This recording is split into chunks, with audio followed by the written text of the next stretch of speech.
Amount of heat does not expand, contract thermally when it encounters temperature, and it doesn't compose. You boil water, you cool it down, you boil it again, cool it down, still water.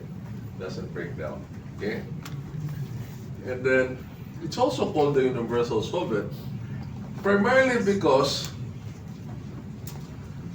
when water touches almost anything, it absorbs it, it dissolves it, it reacts with it.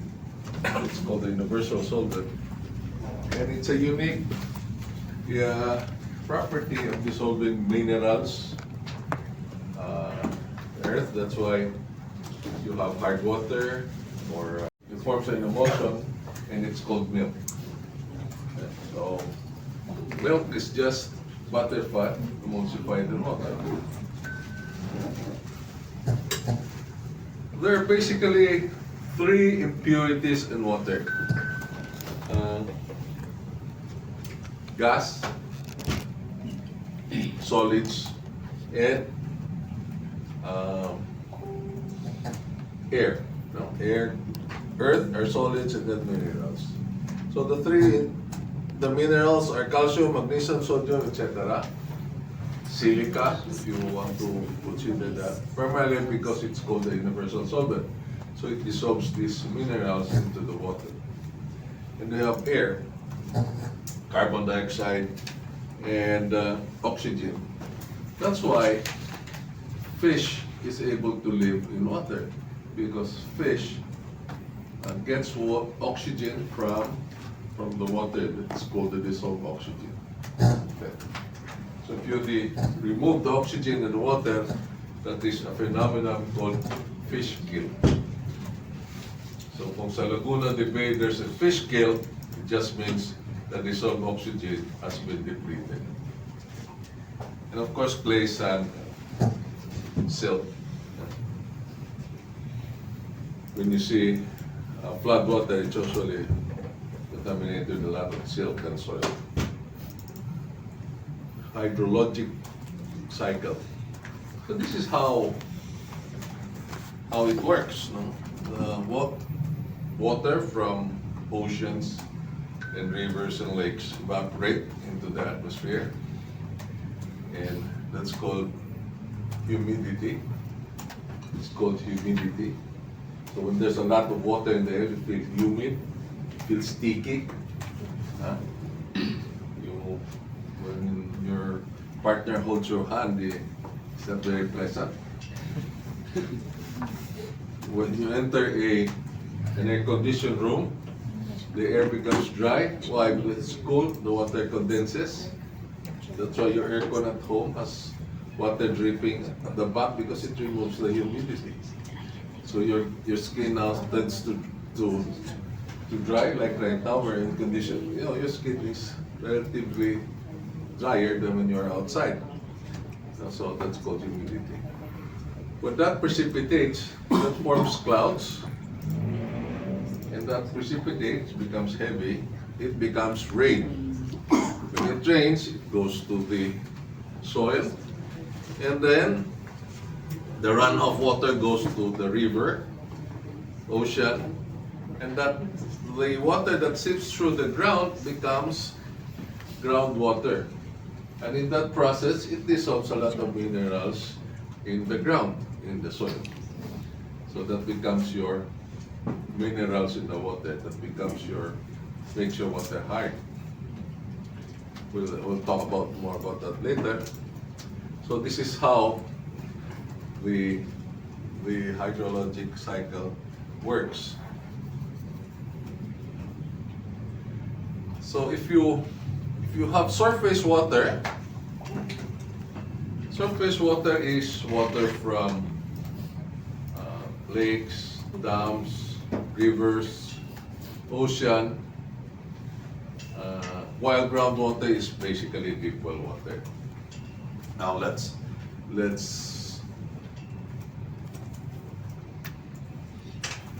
So surface water is usually low in dissolved solids, low in suspended solids. The quality changes quickly with season. So if it rains heavily, the the water in the catch basins or in the Mesa Dam, Angat Dam would change.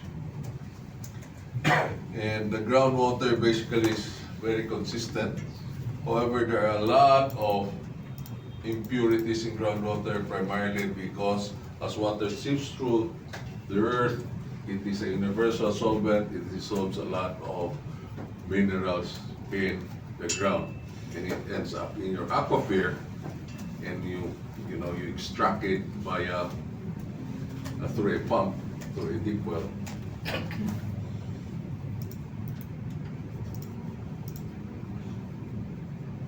So, what are the chemical properties of water that are important?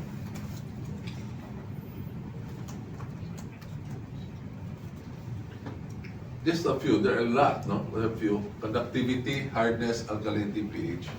Mr. Apulega, Engineer Apulega has already discussed probably pH, hardness, a little bit.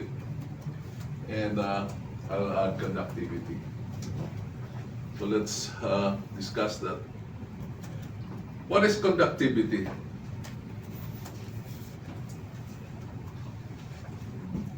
Is water conductivity just means the ability to conduct electricity. So metal, usually water, say it conducts electricity. The truth is, pure water does not conduct electricity. Pure water, what is pure? Distilled water or deionized water, it does not conduct electricity. In fact, it's an insulation. What makes it now a good conductor is the amount of dissolved solids in the water. So, if you add salt, then it becomes a very good conductor. So, if you have a steam iron at home, there's a suggestion, if it doesn't boil, the steam iron doesn't boil, add a pinch of salt water, then it boils. Why? The heating media of steam iron and steamers at home is electricity. And as you pass electricity to water, the higher the conductivity, it's going to boil because of the resistance. If you put more salt, it becomes a better conductor, it will boil more. If you put distilled water, it will not boil. Okay, so you measure now the amount of solids in the water by a conductivity meter. It's directly proportional. The higher the conductance, the more dissolved solids. The lower the conductance, the lesser. So it's direct proportion. It's expressed in micromoles.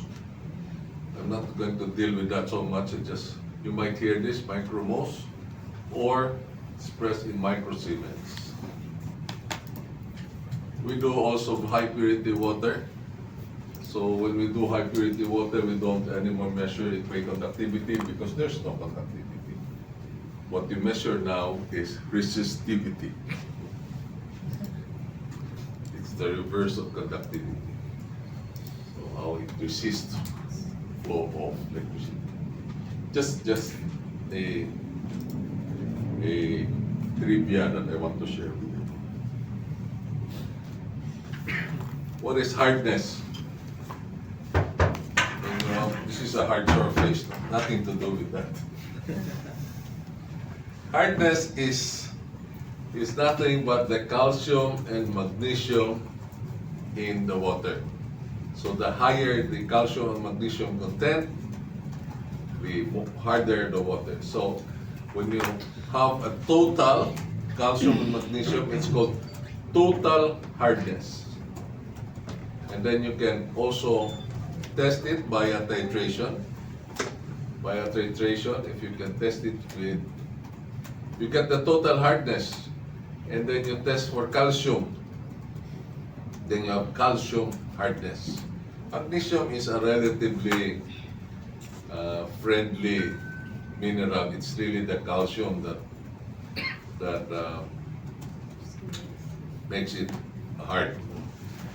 So if you test for total hardness and then you test for calcium, you just subtract, you have the magnesium hardness. But we are more concerned really of the calcium hardness. Now, why is it important to have also calcium? Calcium in the water. Why? It's also good for your bones. It's good for your teeth. Many years ago, they made a study. This is just trivia again. They made a study why the provinciano has better tooth resistance to decay than the people in Manila. Because the provinciano drink hard water. In Manila, they drink lamesa dam, which is soft water. And because of that, they passed a law. This was, I forgot the Republic Act. They passed a law that the water in Manila should be fluorinated. That's good for your teeth and to improve calcium. Now, I am a water chemist all my professional life. I'm a water doctor and a consultant. Believe it or not, I never drink purified water at home. Just drink gripo puro.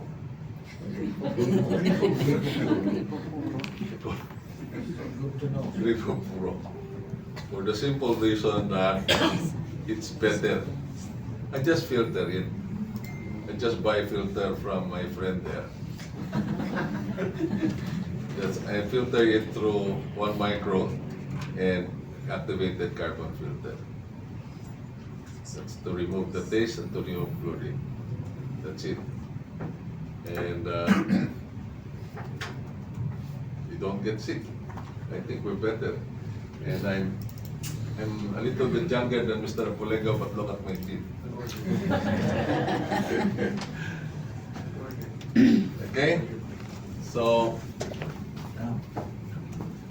but by the way, we also sell water purification equipment. I just don't use it. Ay, balik natin na to.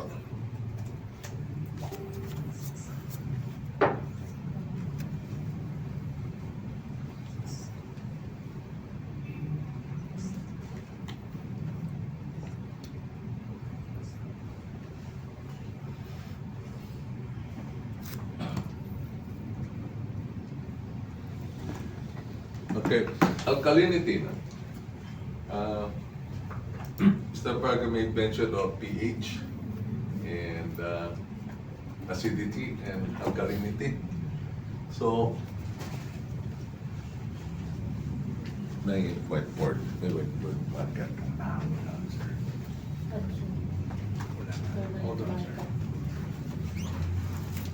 Anyway, what influences the pH in the water are just very simple minerals, which are really the carbonates, bicarbonates, and the hydroxyl ion in the water. Very complicated, no? No, it's not.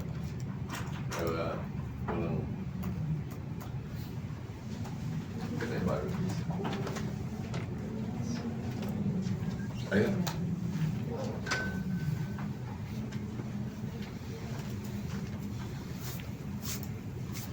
The formula of water is H2O. That means only there are two hydrogens and 1 oxygen. So if you separate that,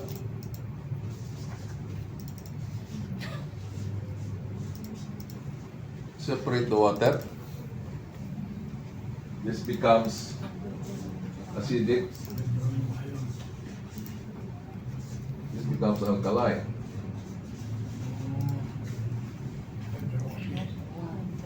It's called the hydronium ion and the hydroxyl ion. No? Chemistry is very interesting. My professor before told me, if you understand chemistry, you will understand how God created the universe.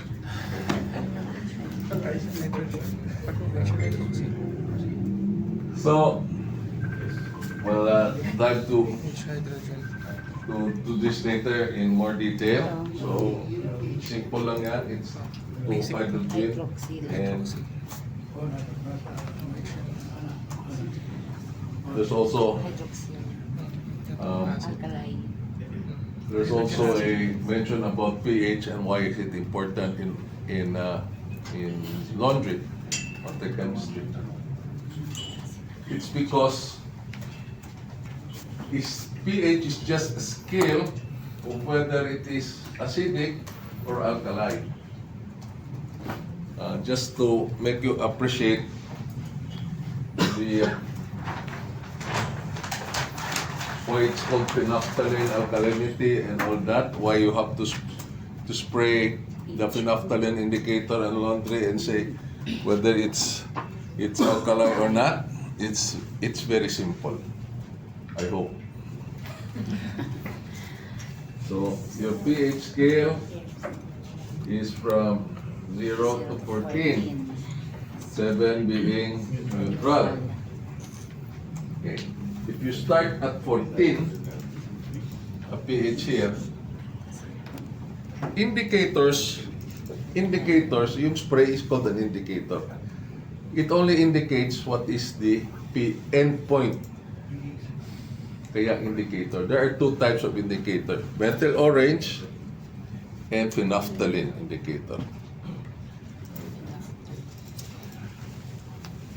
If you have a pH of 14 and you titrate it with an acid, alkali siya eh. Titrate it with an acid until it becomes neutral. So if you add a phenolphthalein indicator and then you titrate it, I don't know how to spell, so titrate, tight na lang.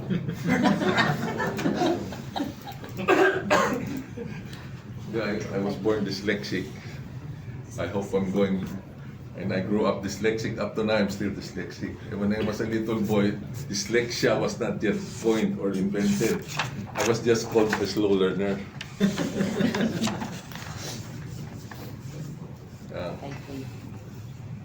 So you titrate it with acid, nothing to do with this. No? Anyway, titrate it with acid. When you titrate it with acid, when you put phenolphthalein, it becomes pink. Pink ba red? Pink. Pink. Pink. Pink.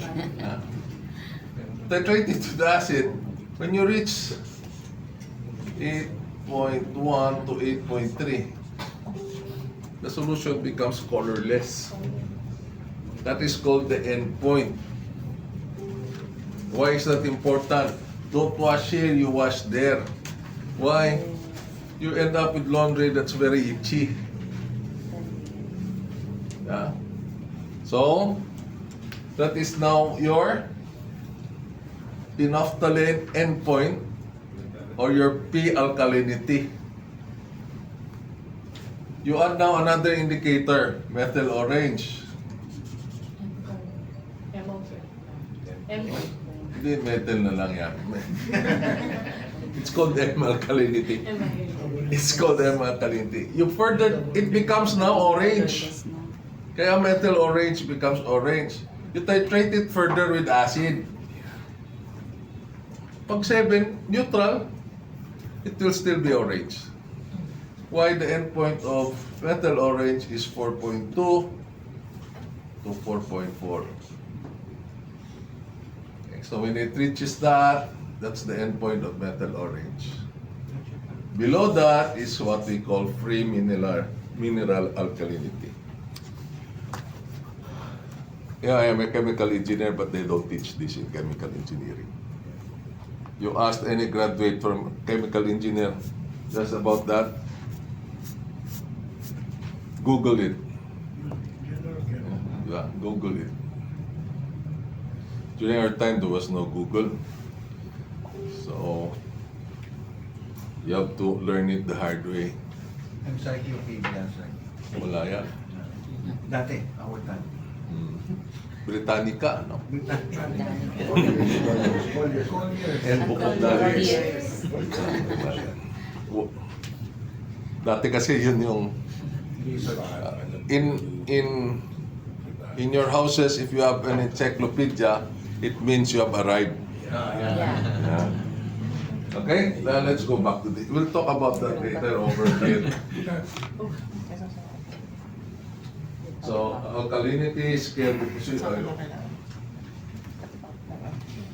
Sometimes your old machines, they become imbalanced, and they say it's because, especially the extractors, they become balanced because it needs replacement. No, it only needs cleaning because the scale is already built up. It becomes balanced, so you just need to clean it.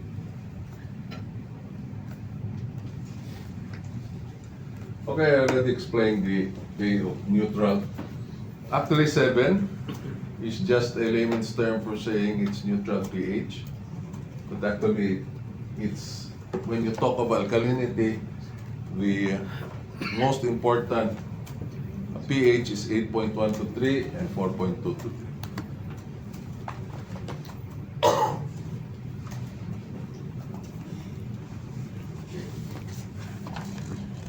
Water hardness negatively affects laundry because of stiffness. I'll give you an example of stiffness. When I was young, I was fond of taking a bath when it rains. For 2 reasons. The hair becomes very soft. Yeah.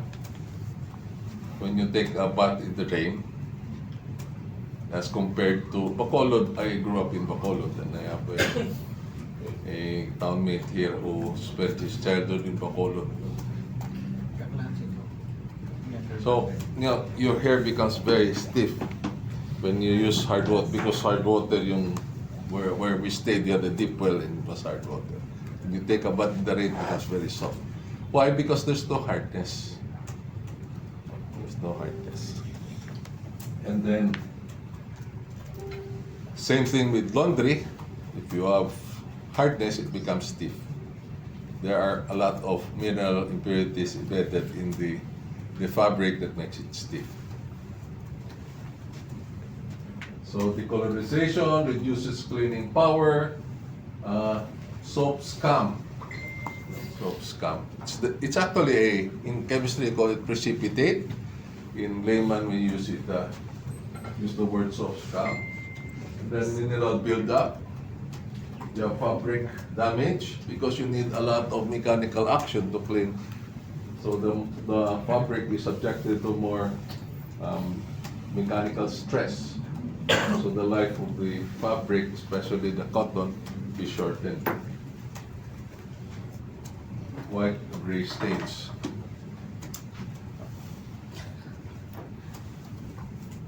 Can this be managed? Yes, we can manage hardness very well by the use of water softeners. Okay. Looks familiar, no? I bought them somewhere in Santa Mesa.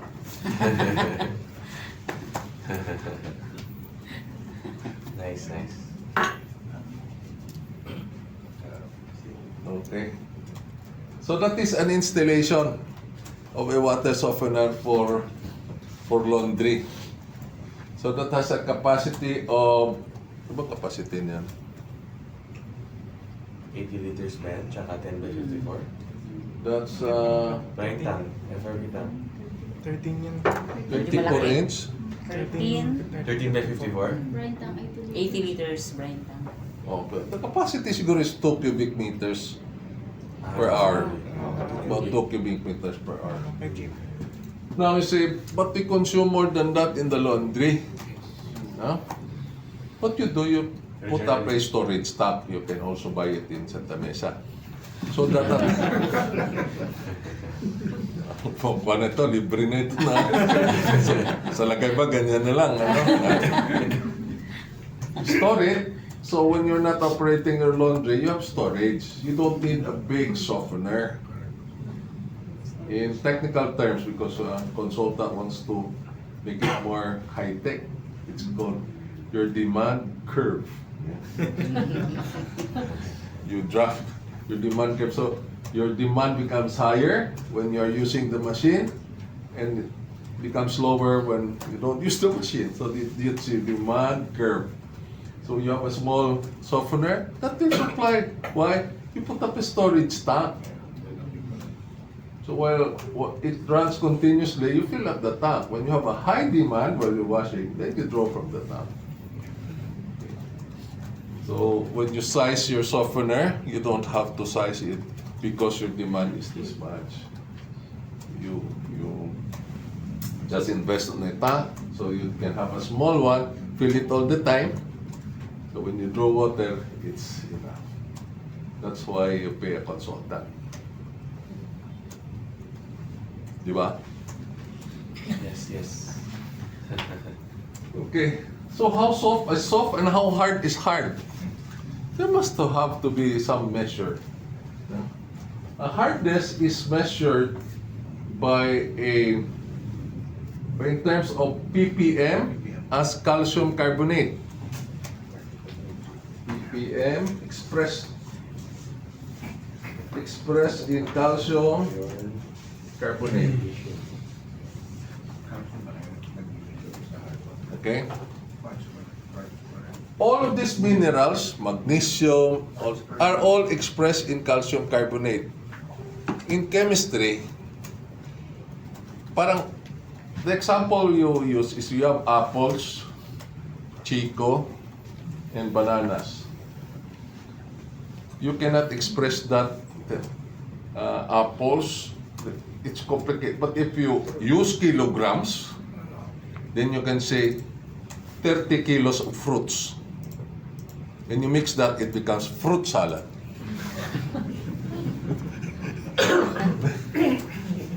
The calcium carbonate is used. I think I'm guessing because I'm forgetful already. I think the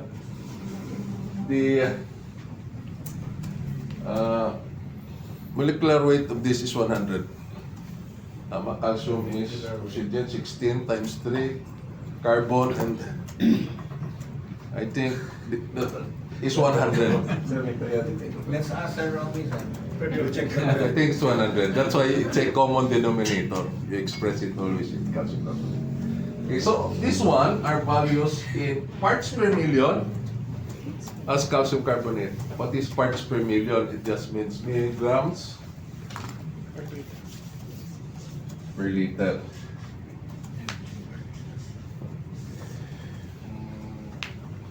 So it just means if you have 1 million liters of water, 1 ppm is 1 kilogram in 1 million. Very minute amount. So if you have 1 liter of water, you have 1 milligram of calcium. That's good. Yes, sir. Question po, ano po ang water hardness ng seawater? Very high. The conductivity of seawater is 45,000. So very high. So you try taking a bath with soap in seawater. So soft is 0 to 60. We're talking of laundry here. For other application, for boilers, soft is less than 2. So soft means different, has different meaning for different application. Moderate is 60 to 120, hard is. Usually, deep well is 120 above deep well. So, MWSS, Maynilad and Manila water are surface water. It gets its water from La Mesa Dam in Lagro, and Angat Dam, and a series of dams. Usually, it's about 70. About 60 to 70. 60? So, it's relatively soft.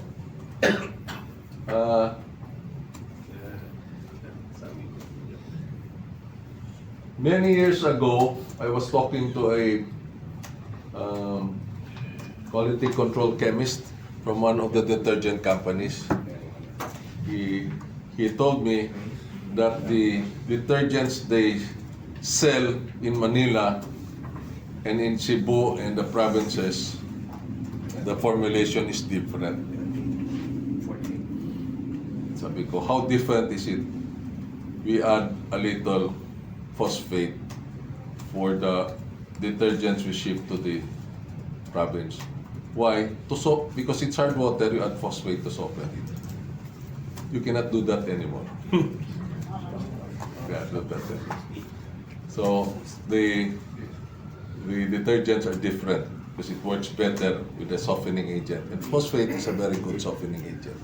It forms, when it gets in contact with calcium, it forms calcium phosphate. So naso-soften. Okay? So all of you are operating in Metro Manila. All of you are utilizing Manila Water or Maynila. If you are in the province, it's hard water. Yes. It's different.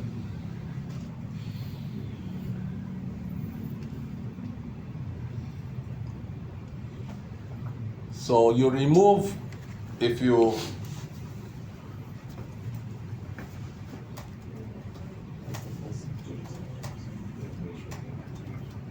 okay, this equipment is called the softener.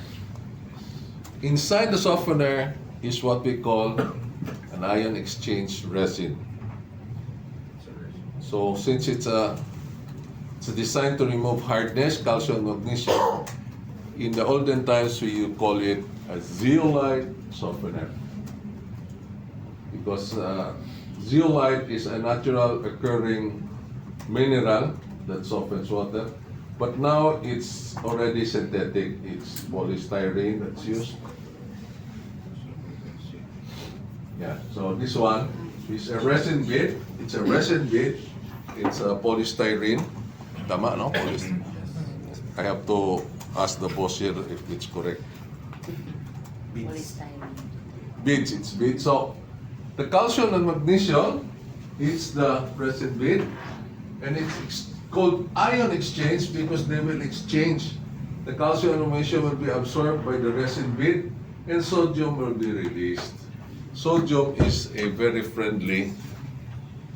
It's a very friendly ion already, mineral in the water. The only time sodium is detrimental is because when you take too much sodium, it will make your blood pressure go high. No? So that is ion exchange. So you soften it by exchanging sodium with calcium and magnesium. Yan na yan. So your water now is very rich with sodium, and all of the magnesium is absorbed in the resin bead, which is found inside the softener. Okay. This is the inside of the softener. These are the resin beads, ion exchange resin. It comes in different brands. Purolite, Dolite, Dowex. Dowex. Amber light. Kita mo. You know now where to buy it. And it gets exchanged, so you have water now that's softened, it's very rich in sodium, but the calcium and magnesium has been removed. In terms of conductivity, di ba we said that conductivity is the degree of minerals in the water? The conductivity does not change because the mineral contents remains the same. It's just a different mineral. It's now sodium.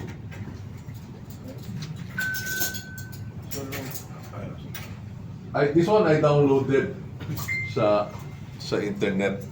So this is not available in, this color is not available in Santa Mesa. Just the color.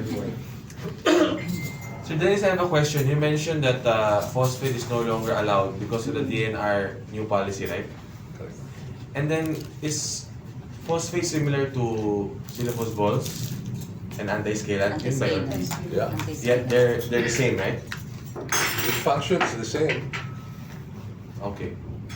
Anti-scalants are... Sulfurs. Phosphate has very, very wide use. In fact, you measure your energy level with called ATP. You measure bacteria using ADP. What is ATP? It's adenosine triphosphate. Matatalino itong mga participants dito. I'm very careful. It's the energy giving of any living organism. You measure that, it's directly proportional to the amount of bacteria or pathogens in the water. Okay? So yung mga boxers, they release a lot of ATP because that's the energy giving of any living organism. Okay, we'll talk about phosphates later and sa position control.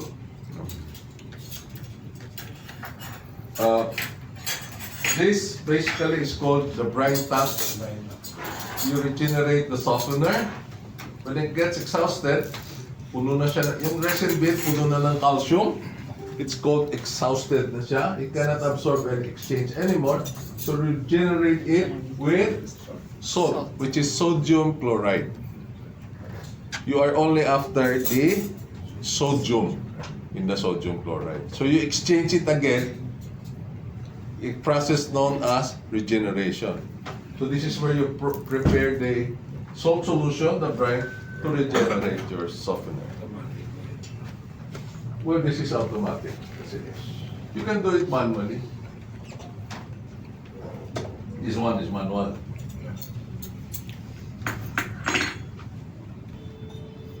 But very tedious. Close this, open that, close that.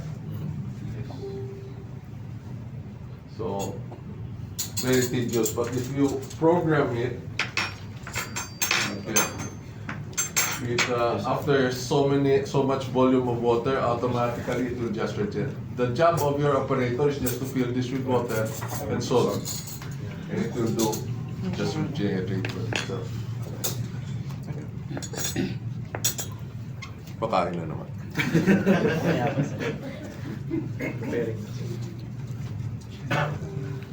Okay. Parang gata-gata, no? Sa Lone River, where is it located? Doon sa likod, sa walang tao, doon yung mga softeners. So you will see that the softener is, the laundry shop is in the other side. Now, this is the tank I was telling you about. Your softener is very small. Bakit dalawa? Para mas marami kaming mabenta na equipment. Hindi. Alternating. There's a, while one is being regenerated, you have another one in use. Oh, standby. So when this is exhausted, you regenerate, you use the other one. So there are two. Recommended by your sa laundry shops talaga. Sorry. Is it recommended sa laundry shops? It's continuous. But again, if you have only one, Storage lang na. you make this bigger, make sure this is full, you regenerate while using this one. Normally, you should at least 2 tanks. One in use, one in standby. Parang ganun. Ideally. It's called one duty, one standby. But if you only have budget for one, you make this bigger nga. So even at night, you don't have operation, you fill it up. So you don't run out. So it's just a decision you make on, of course, taking into consideration the economic impact, your budget, and your usage on your soft water. Sir, how big is the electric consumption? Very small. It's just the 1 horsepower pump. Right? How do you close this? It's just a 1 horsepower pump. Why 3? pa lang, kailangan ng benta. Hindi. The other one is to... the other one is just to pump the water from here to the laundry area. But there's a lot of stock in Santa Rosa. So I have a question. What is the better way of making water soft? Through ion exchange or deionization for you? Oh. That's outside, but I wanted to ask you here now. When you talk of softening, you just remove calcium and magnesium. Okay. When you talk of deionization, you remove all of the impurities and you come up with pure H2O. So for a laundry shop, if you do deionization, it's overkill. Oh, very, very overkill. Even an RO. RO kasi is a deionization process, but it leaves a little behind. So, it's an overkill. But what if the laundry shop requires a boiler and you can only make one water treatment? So if you had one option, softener ba or ion exchange ba, deionization, anong pipiliin ko? Kasi I have a customer who had that situation eh.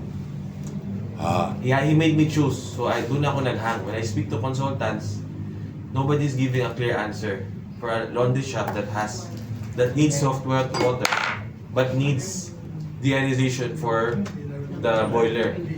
And he wants to have one source lang. Medyo kuripot. Paano yan? Softener will do, but you do not, let's go back.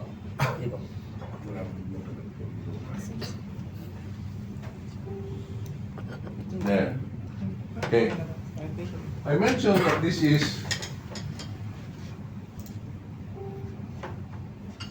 American Society of Associate Executives. Bakit? Sa Amerika talaga, ano-anong racket eh. This is for laundry, so it's 0 to 60. If it's for boiler, it's usually 0 to 2 or 0 to 10. So you just operate your softener, regenerate it when the hardness reaches more than 2. Okay. Softener will do. Softener will do. Magkaroon na rin, sayang. Boiler Sir, yun. what do you mean by overkill? What will happen to the fabric? So removing all the pores. No, it's the cost of producing the water. No need The cost of producing water. So, this one, there's no reject. The only water you waste is when you backwash and regenerate. If you have an RO system, 30% of the water you throw away. You throw away. The biggest mistake of yung water station, because they are not advised properly. They have a water station, so they have reject water na 30%, let's say 30%, no? Depending what's the design of your RO, single pass, double pass. They have a tank and they use it for car wash or laundry shop. Yung reject, which is 800 ang hardness, you'll use it for laundry para hindi matapon, di ba? Hindi pwede. Pero it passed through a softener. When it goes to the reject tank, it passed through a softener. So But the hardness mineral content would be... TDS is high, but it's not hard. If you pass it to a softener, pwede na. Yeah. Pwede na. Don't use it for laundry because again, the conductivity is very high. We'll talk about surface tension later, and that is... What if you mix the reject water with some raw water para mag-mix siya? You can do that, right? Before you put it in the If laundry it's shop. very high, you end up with 800 hardness. So need a lot. Just it's good for watering, for washing car wash, Car wash. and then you rinse the car wash with soft water. Para sa mga putik-putik. Pwede yun. So again, it's understanding the usage, it's understanding the quality of the water and the usage. Sana tayo? what happens when the softener gets exhausted? And how do you know? You check. There's a quick check on hardness, similar to what Engineer Apolegre was showing. It's a quick test. And when it's hard already, you cannot use conductivity because the conductivity again does not change. For the ionized water, yes, you can use conductivity. The ionized meaning tinanggal mo na lahat na ions, kaya it's called deionized. Sir, if I may ask, yes, is there any instrument to detect if the water softener is already exhausted? Yeah, this is This is the one. Yeah. It shows already. Yeah, Okay. but you have to add reagents. Okay. So what?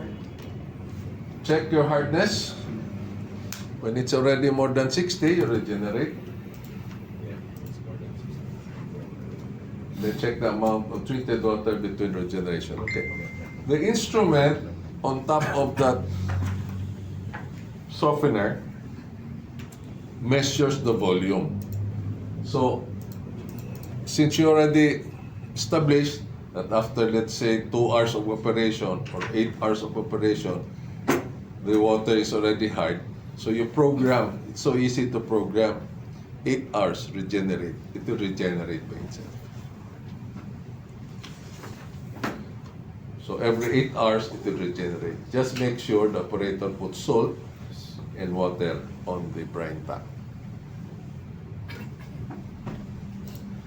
So I just want to mention the process of regeneration. So the softener is also a very efficient filter. So lahat ng mga, some of the solids in the water are also filtered by the softener because it's a very efficient filter. So you backwash first to remove that. And then you put brine, which is the injection of salt solution. Brine is a mixture of water and salt. It's called brine.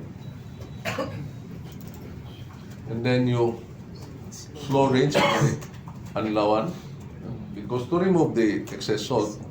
And then fast rinse to compact the resin. And then you use it already. All this is being done by the programmable head. And it comes in all sizes. The head. If you have a softener that's 48, I think the biggest is 48, no? 63 by 86. 63. The head is now this big, but it's also still programmable. Same principle, it's just bigger. Parang zoom in, zoom out. Yan.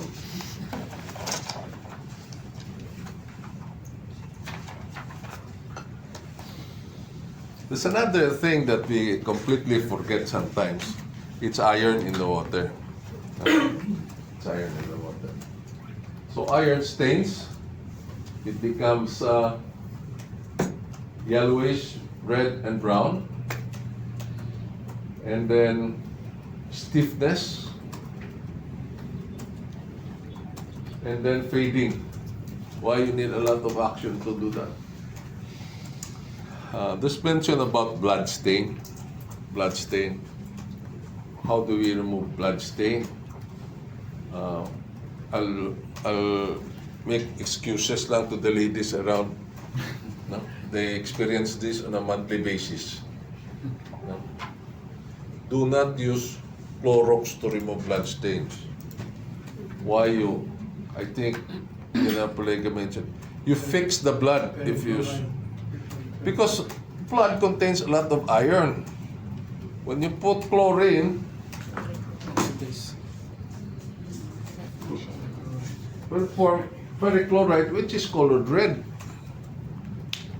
And it's a very tough stain to remove.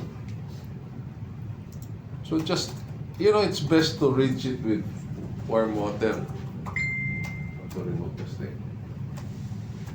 Sir, what about stain in the when you like you take something coffee or even the glass slightly, where there is a lipstick mark.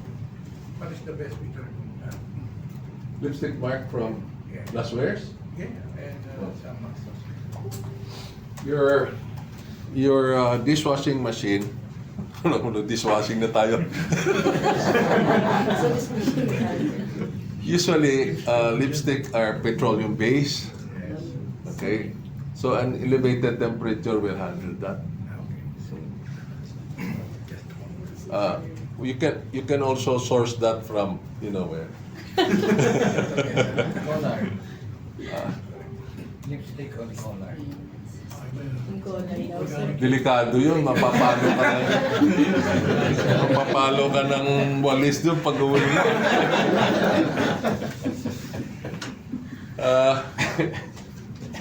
Basically the same process. It's just a petroleum-based one with additives. So, kung ever bilhin na yun, baka mas matagal, mas mahirap kaysa sa MAC. Ano ba MAC? Ang mahal, no? MAC. Revlon. Dati gumagamit ako nun. Okay, so how do we address iron? Iron can be removed, no? If it's big scale, you have to remove the iron. Citric acid, the lavandera, they don't have chemistry background, but they know how to remove iron stain by using calamansi. Why calamansi? Because calamansi is rich in citric acid, and iron can be removed by using citric acid. For some iron stains in other parts of the cleaning and sanitation business, the cleaning lady uses salic acid. But it's not very advisable for laundry, for tiles, for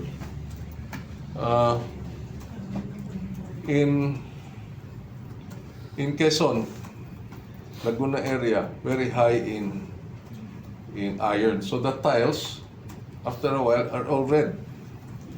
No?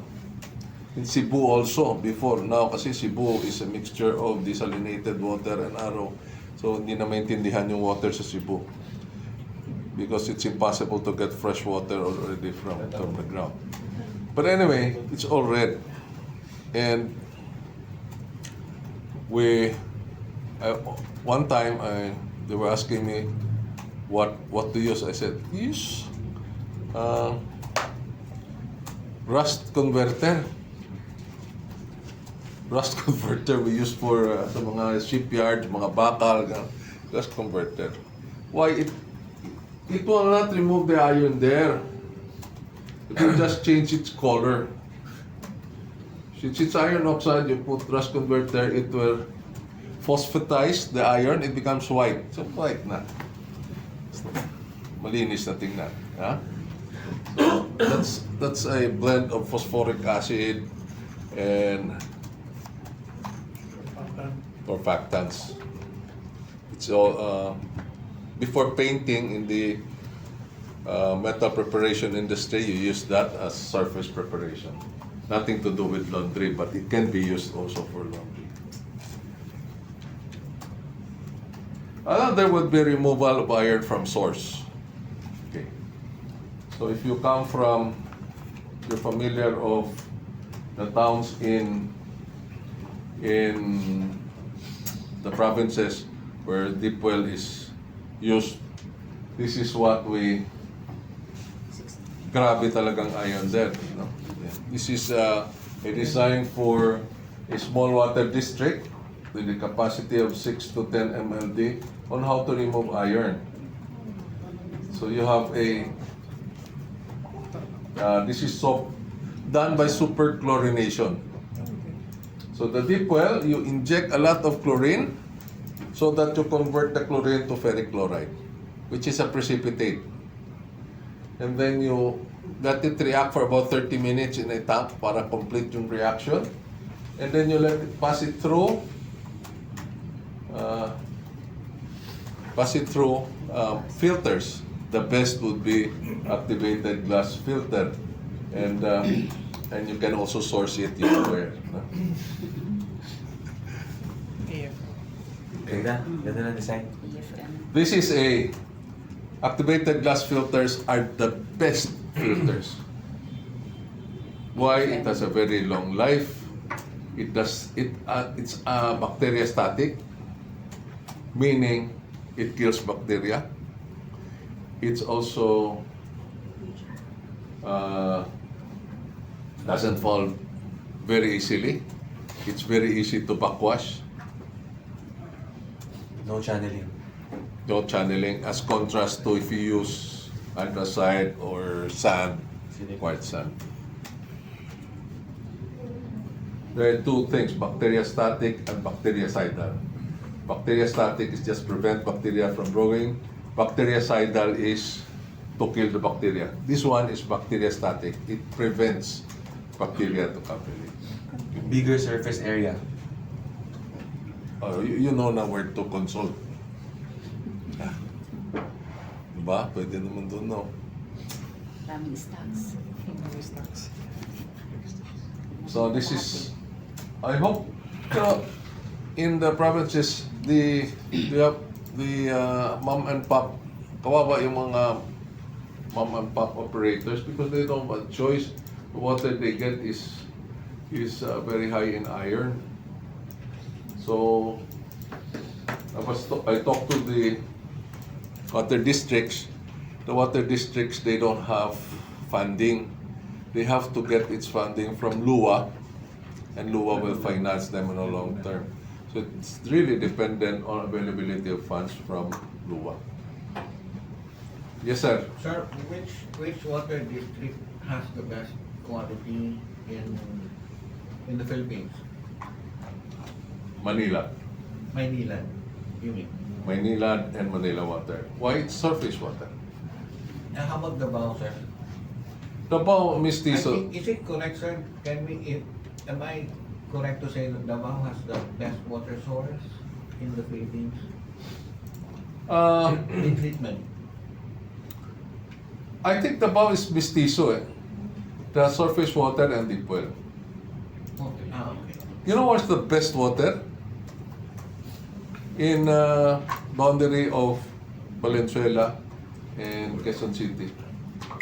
You know why? Why, The sir? water from the ground is less than 10 ppm hardness. And there's a... So what are the Why? yeah? It's adobe. So it depends really on the areas and the quality Yeah. of the water. It depends If on- you're in Silay, Grabe. the iron there is about 4 ppm. Look at the toilets of all the nice mansions there. It's colored red. Yeah. Sir, how about in Mandaluyong? You mentioned kasi adobe. Adobe, do they have a... But you're not allowed to put the Drill. wells anymore. You can drill there. You're not allowed. The National Water Resource Board does not allow deep wells anymore because there's a lot of harm done by deep well. No, sir. I mean, is the water in Mandaluyong like have low in ppm because it's also adobe? You mentioned... Now what I'm saying is the water in Mandaluyong is supplied by Manila Water or Maynila. So it's just the same as the water in Quezon City. The one in the boundary of Valenzuela and Quezon City,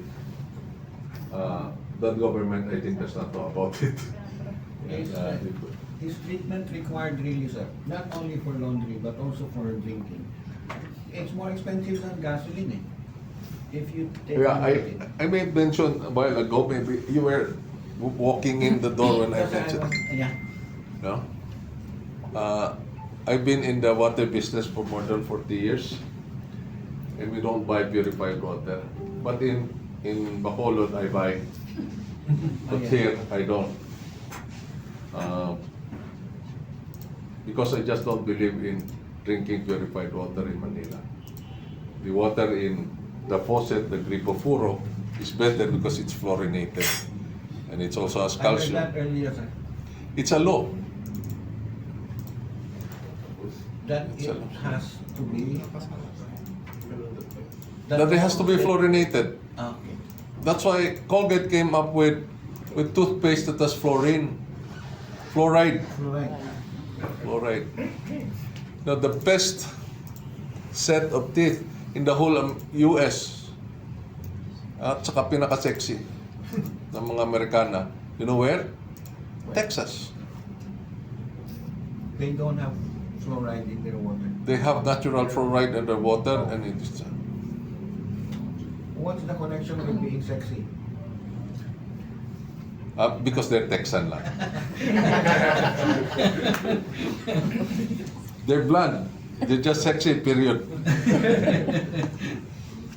Sir, I have a question. Ang issue dyan is iron, di ba? How come they don't talk about magnesium? Doesn't cause any problem. Doesn't cause yung blackness niya, the issue siya. Hindi siya topic. Maybe you're talking of manganese, not magnesium. Sorry, manganese. Manganese. Manganese. Manganese in Manganese, yeah. different times of the year, different rainfalls, different settling time in the dams, different problems. During rainy season,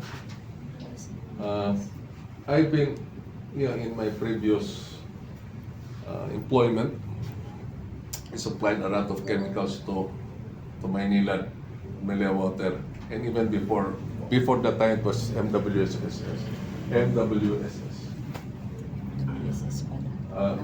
There are two types of precipitates formed when you chlorinate. When it's high in iron, they call it Kalawang. kalawang. It's colored red. Colored red. When it's black water, it's manganese. It's manganese. So when you chlorinate, you either form manganese oxide. It does not form manganese chloride. It's manganese oxide. The chlorine catalyzes the formation of manganese oxide, which is colored black. The ferric chloride, the high iron plus chlorine, forms ferric chloride. It's red. So what is the impact? In big hotels, the 5-star casino hotels in Metro Manila, the water consumption there is bigger than a small municipality a day. That's how much water they use for laundry, for the swimming pool, for everything, for the rooms. What suffers is the hotel rooms that are farthest from their water tanks. It's there are rooms there that will charge you 2 million pesos a night. Believe it or not. Diyan chine-check in ni Atong Ang si Sunshine Cruz. Nung New Year, nung nag-New Year si Sunshine Cruz. Anyway, Saan, sir?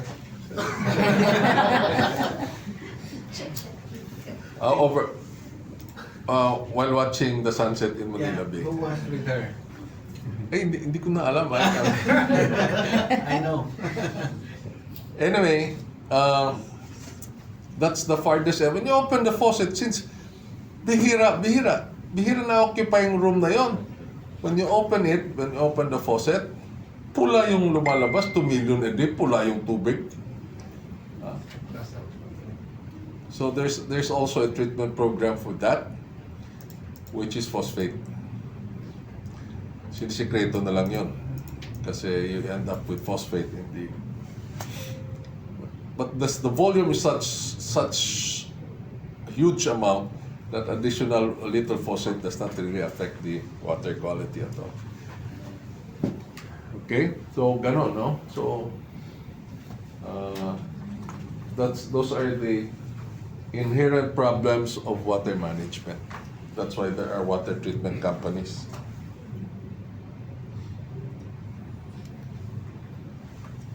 This is a water. This for a small. This is We installed this sa hospital. Sa Samar. Sa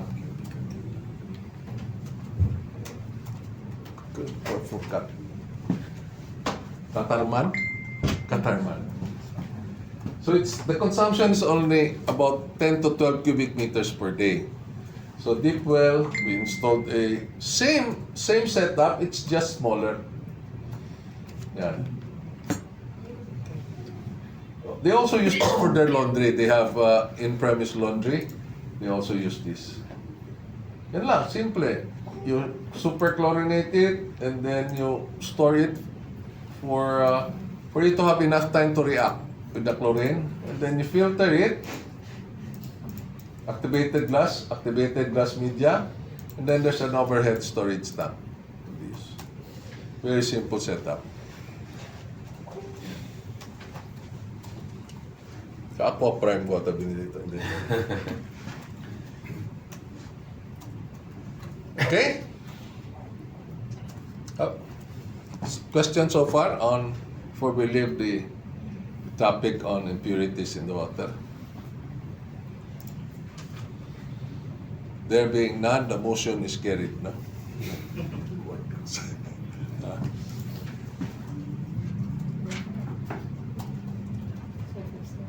Sa kakapanood ko ng Quadcom, marunong ako ng parliamentary procedures. Have you heard of surface tension? Yes, sir. Surface tension. This is a science lesson in grade 5, honestly. Yes. Grade 5. Last time ako. Grade 5. Why are mosquitoes able to walk in the water? Or insects? Like this. And they do not sink. It's called surface. Dahil nag-drink, I have to take a break sa dahil na. CCR lang ako sandali. Sa mama ko.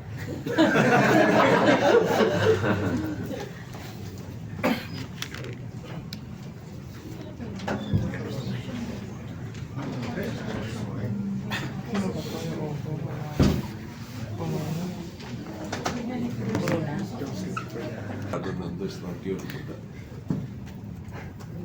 Para maalala nyo lang yung hydrophobic. Ang hydrophilic is water-loving. So it attracts water. It attracts water. Okay, so a picture speaks 1,000 words. So this is the hydrophilic end, and this is the hydrophobic end. So it repels the attracts. Now, for example, oil. If you put oil and water, it will not mix. Why? The surface tension on both liquids are very high.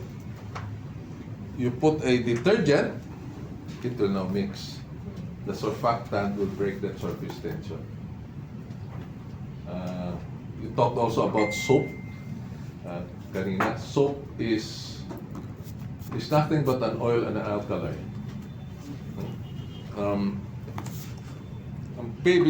Babies need natural soap. So when they wash, it doesn't irritate their skin. What is the best natural soap? It's ivory. It's ivory. It's a natural refined coconut oil with caustic soda. And it's aerated. Paano ito? Trivia again. The ivory in a bathtub of ng baby, when she plays with it, it should float. Doesn't sink. If it doesn't float, reject yan. You know, it becomes perla. You can make soap at home with just cooking oil. Cooking oil. And put a little caustic. Be careful, it's exothermic. What is exothermic? It will generate a lot of heat, no? and you form perla.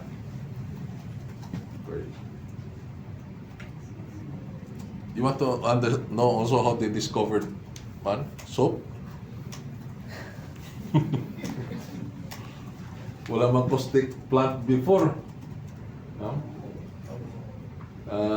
Di ba in grade 5 again, non-metal and metal oxides will form an acid and a base. Tama? Do you remember that in grade 5? Sa science high school, we take up yun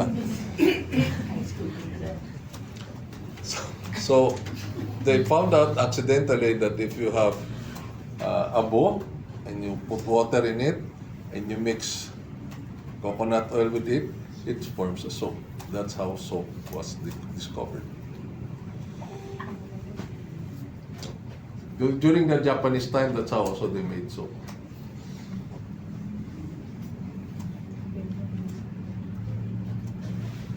So, this is how, imagine if you just wash, try to remove if you have an oily face, try to remove with just water. Tagal, medyo mahapdi-hapdi na yung skin mo, hindi pa matanggal yung... Yeah? But if you use a cleanser, that's... Akala ko. If you use a cleanser, medyo wala sutla na yung skin because you need the surfactant to remove the oil of the skin. On the skin. It also works the same for laundry.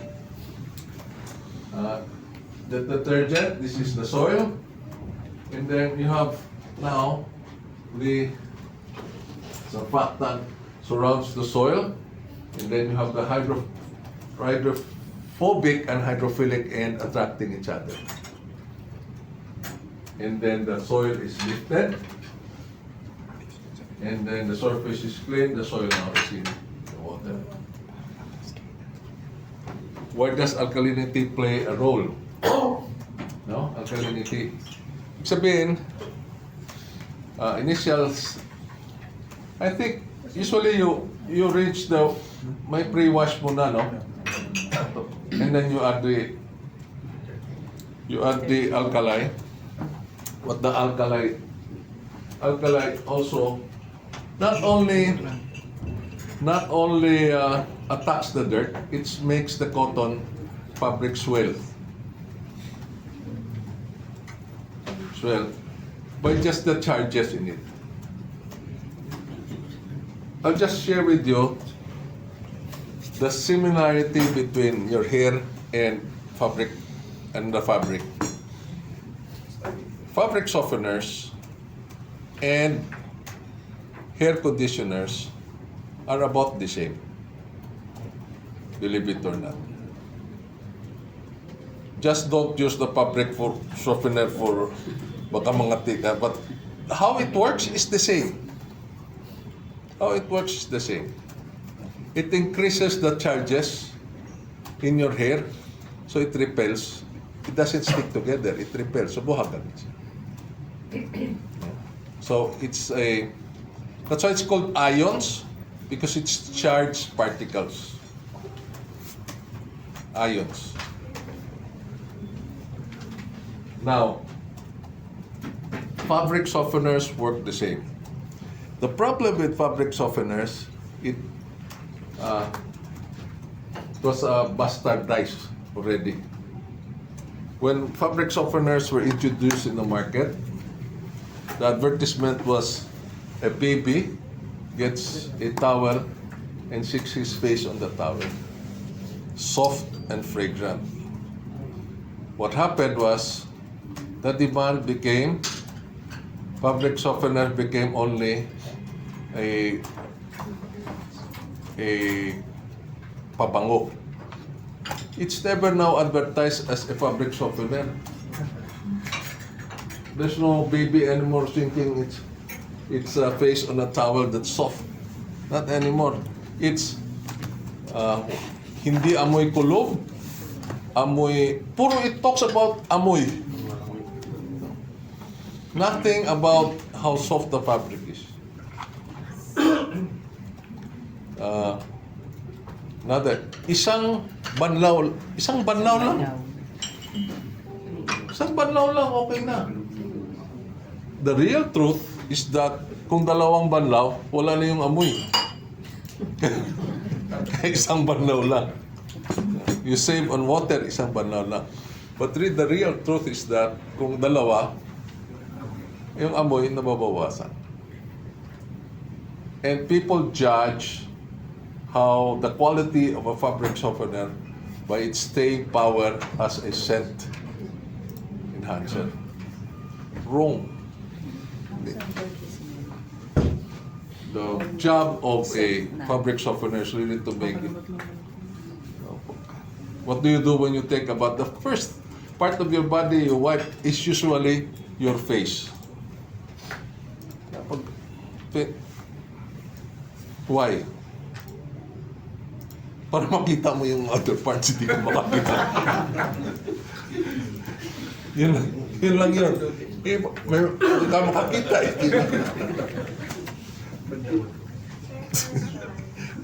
Correct? Oh, okay, about. Sir, what's the difference of a fabric softener and a fabric conditioner? Parang Pepsi Cola at saka Coca-Cola lang yun. Same. Should be. So I have a question. Based on that illustration, same ba yung trabaho ng, in theory lang, ng coagulants and surfactant? Parang similar yung trabaho? Hindi. Yung methodology, yung ginagawa No, niya. this is more of charge reinforcement. We reinforce the charges. Coagulation is charge neutralization. So these are surfactants, surface active agents. Coagulation is the study of colloids.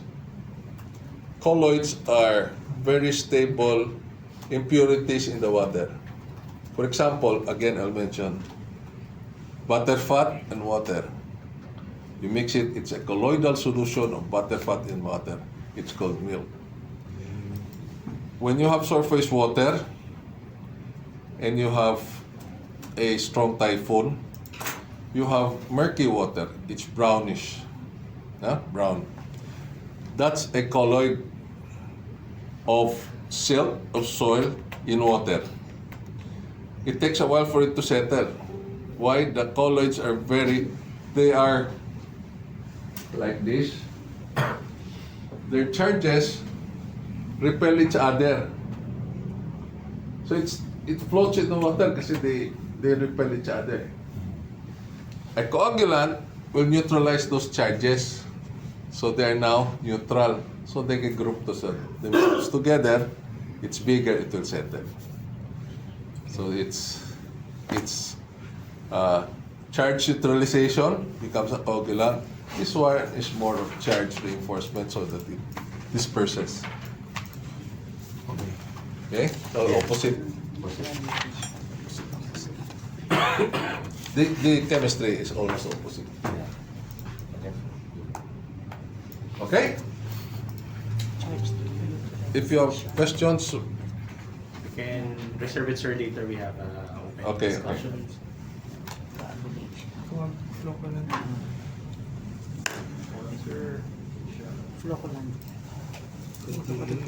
so always keep in mind that if you have high minerals in the water, high conductivity, you need more soap because you need to break the surface tension more.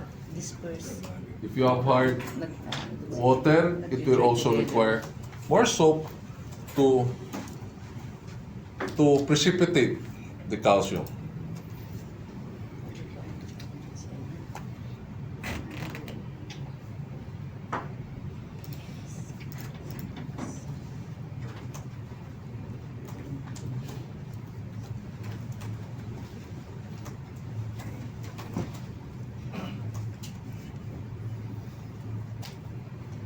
Okay?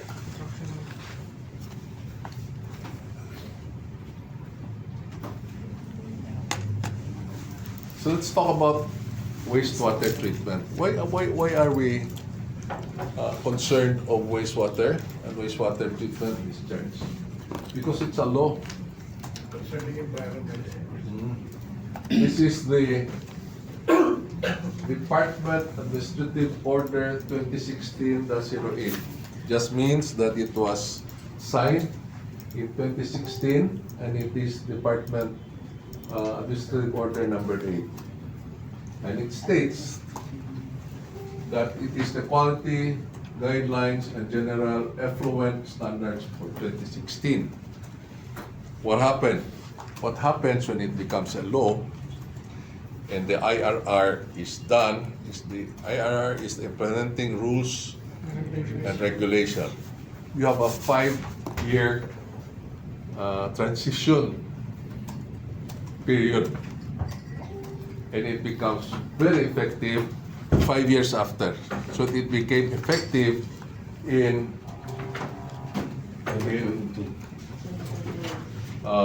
May 1,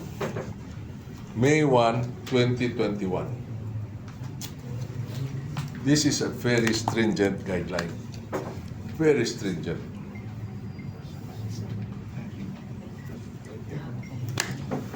The old guideline in 1995 does not have this.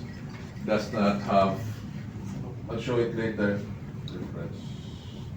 There's a phosphate, nitrates, and ammonia. Ano yung ammonia? Sa taas. Yan, ammonia. Alphabetical order pala. Now, where we are located, we are classified under body water C. C.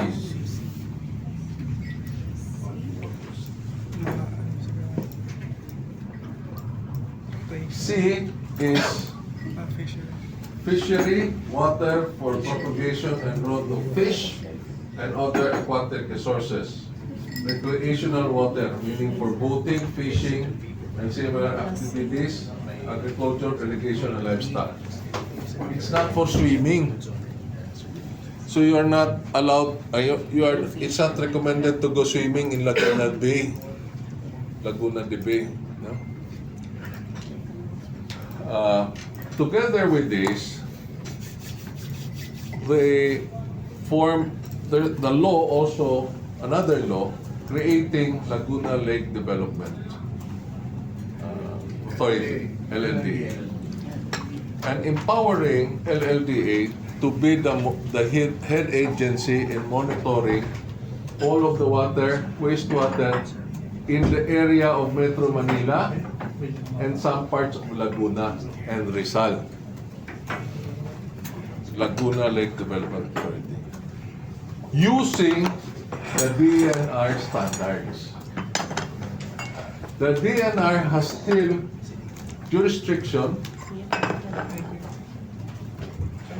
in that area only for air pollution. But the water is Laguna de Bay. Why?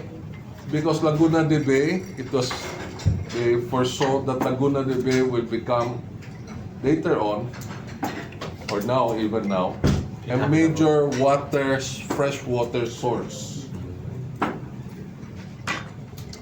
The program also was supposed to drench Laguna de Bay so that more fresh water can be caught there.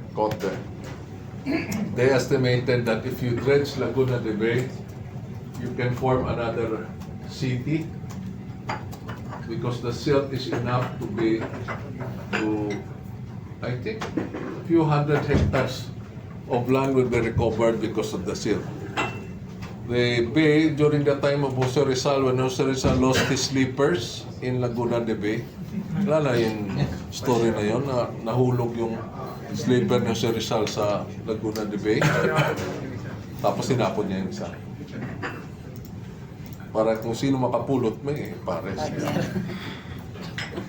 It was about 25 feet, 20 to 25 feet.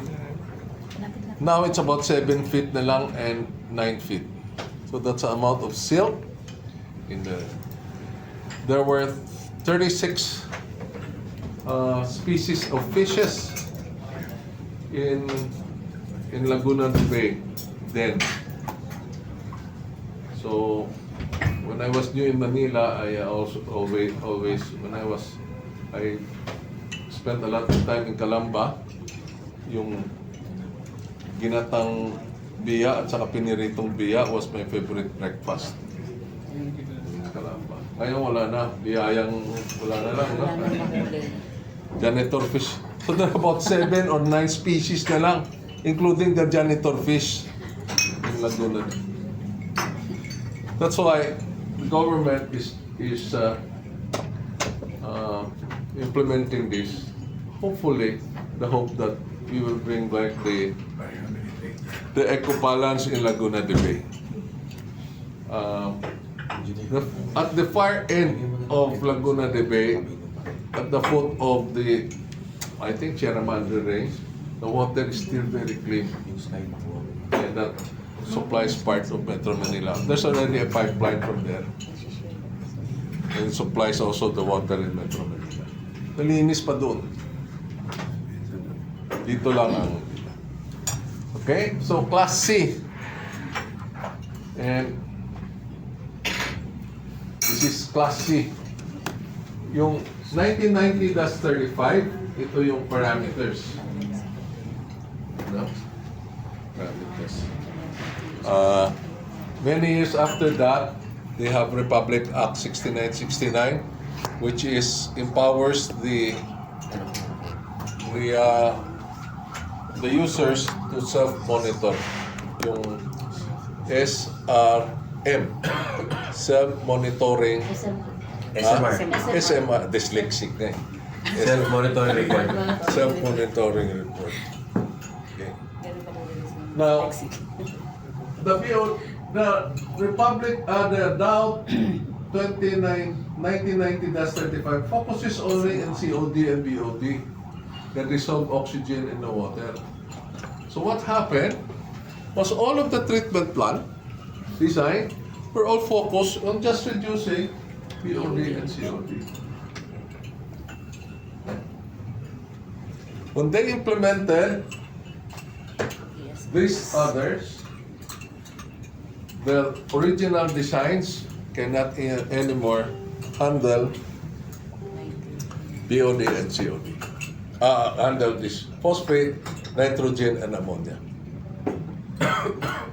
So it has to be upgraded. The design needs to be upgraded. At the same time, also reducing BOD and COD. So if you compare ito, none, and then very stringent. Phosphate less than 1, 14, and 0.5. If you buy mineral water, bottled water in the store and drink it, what is the phosphate content? Chances are the phosphate content is higher than 1. But your wastewater has lower phosphate content than 1. What is the phosphate content of Coke? Guess.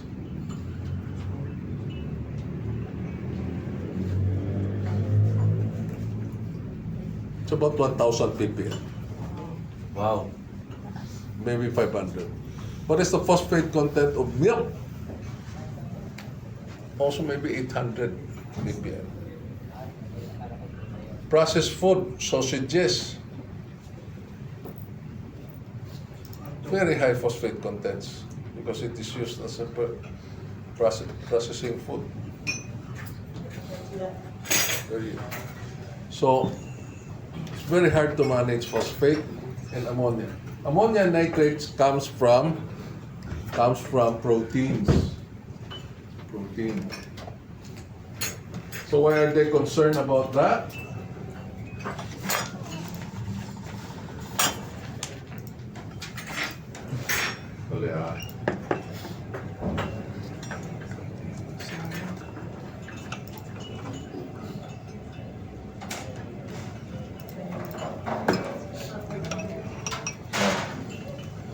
So during the time of Secretary Simato, Simato ba? Simato?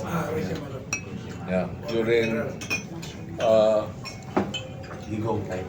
Digong, the kababayan of my friend kumpare here.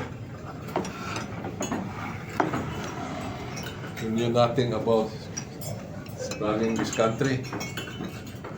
Grabe naman. The good thing he hired good people like Simato. So as the association and PKP and SPEAK, SPEAK is Samahan sa Pilipinas, and the second PKP is Philippine Pollution Control Officers Association. We lobbied that it be relaxed. So before he turned over before the term of BBM, he approved it, and it is called now Dow 2021-19. So tama-tama, June yan approved. Si BBM inaugurate 3 days after that. I think. About June 20 ata. Si BBM. May 2022. Ah? May? Yeah. Ito June 30. Mga 3 weeks after. So, hindi pa niya na-turn. Pero naman niya. And it was relaxed, no? So, you will notice now that ammonia from 0.5 naging 4. Nitrates from 14 maintained.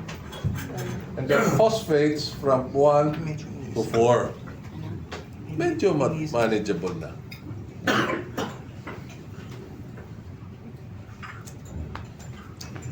So why do we need to comply? Why do we need to control nitrogen? Nitrogen and phosphates.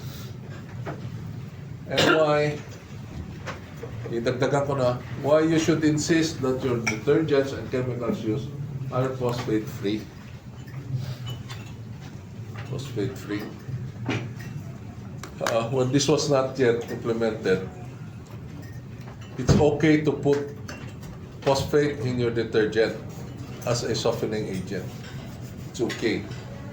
I think STP, no? STP. STPP. STPP. Sodium tripolyphosphate. You have stocks? Good. Kasi hindi na ginagamit. And that works by softening the water. But you cannot discharge it anymore. So, make it a requirement that you ask that your detergent should be phosphate free, because you will have problems with wastewater if, in case LLDA knocks on your door. They're starting to knock on all the buildings, including apartments in some areas. Yung townhouses, they knock on the door and say, ano bang ang treatment program, waste treatment management.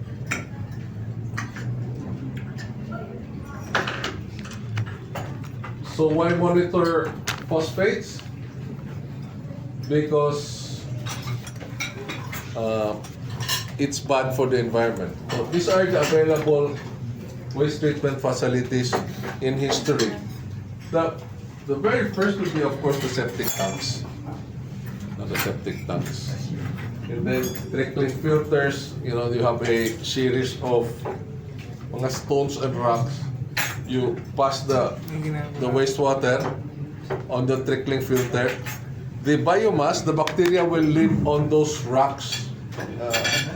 Mga pinagtibagan, yung mga hollow blocks. The bacteria would adhere to that, and as the wastewater passes through that, the bacteria will digest the organic waste. So walang energy cost. Rotating biological contactor, yung umiikot, activated sludge process, this is the most common, SBRs. These are all designed to reduce BOD, COD. and sequential batch reactor. This gave birth to these two technology, the membrane bioreactor and the moving bread bioreactor. This is very ideal, the membrane bioreactor, if you want to recycle your wastewater. Example, 30% of the water in Singapore is recycled wastewater to potable water using membrane bioreactor. They have, I think, about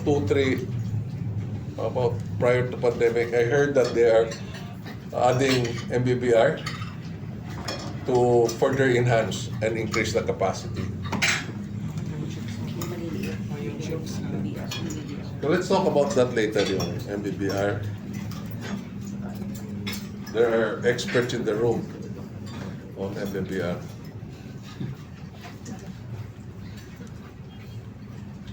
So these are small units for, this one is for a restaurant. Its capacity is 10 cubic meters per day. So, yan meron maliit lahat ito eh. Ito, chemical tank na maliit, control panel, yung blower, ito yung pump, ito yung chlorine tank.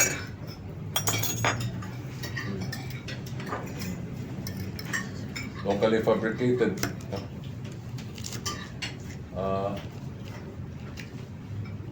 This one is about, this never materialized, but we designed this for a egg, ano ba yun? Ano pangalan no? Batangas egg producers. Hindi na tuloy ito. It's 25 cubic meters per day. This one is about 15. So what the structure could be wider or taller depending on the available space. What does K mean? KLD. Ano yung K?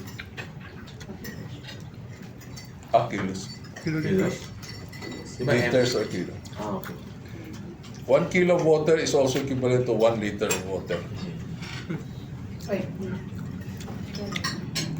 All the measurements are really based on 1 cubic meter of water.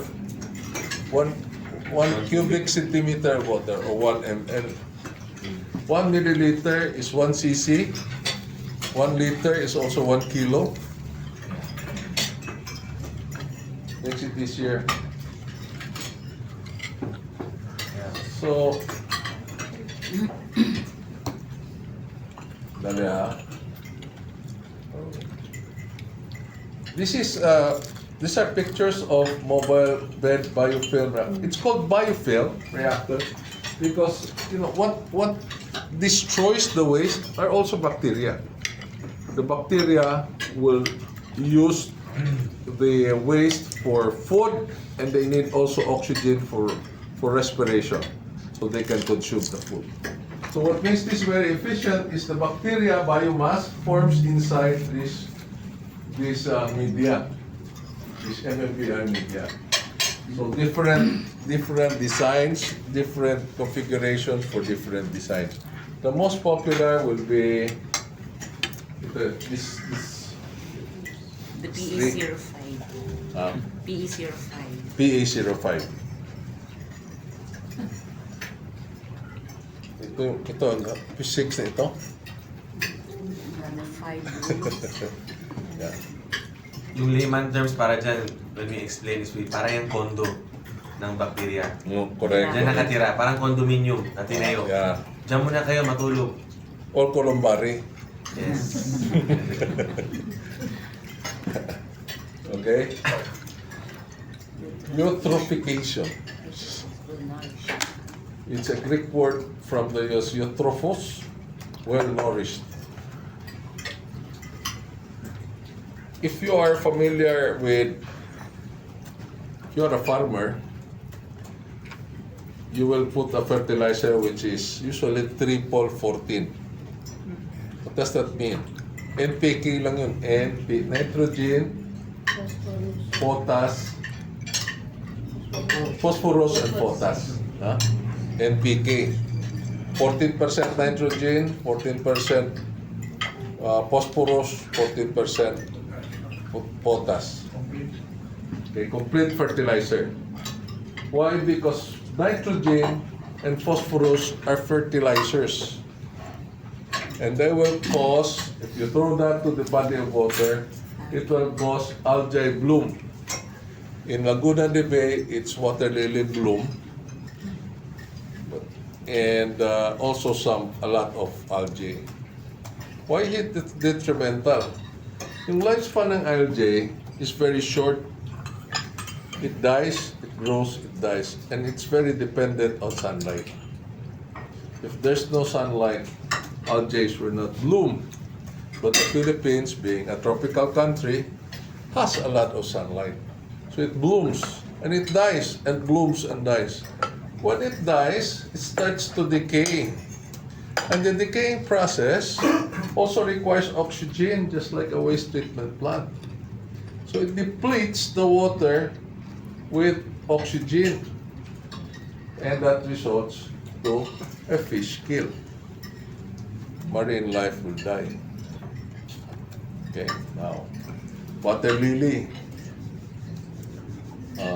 Few years ago, there was, if you live in the south, meaning from Taguig area all the way to Tunasan and San Pedro, there was a time that when at night, when the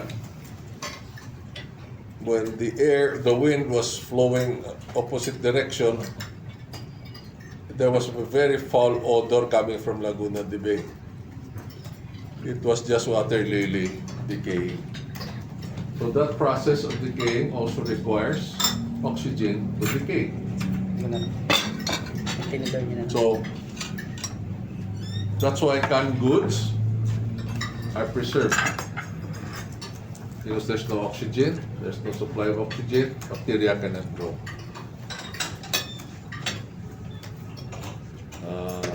When it's sealed, it preserves. So, you control phosphates and nitrogen to prevent algae bloom. So, in Boracay, for example, there's a lot of algae bloom before. Now, konti na lang. Konti na lang.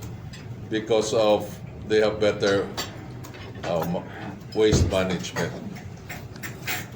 So, just to clarify, before the Boracay incident happened, before you go to the beach, sa line, maraming green, di ba?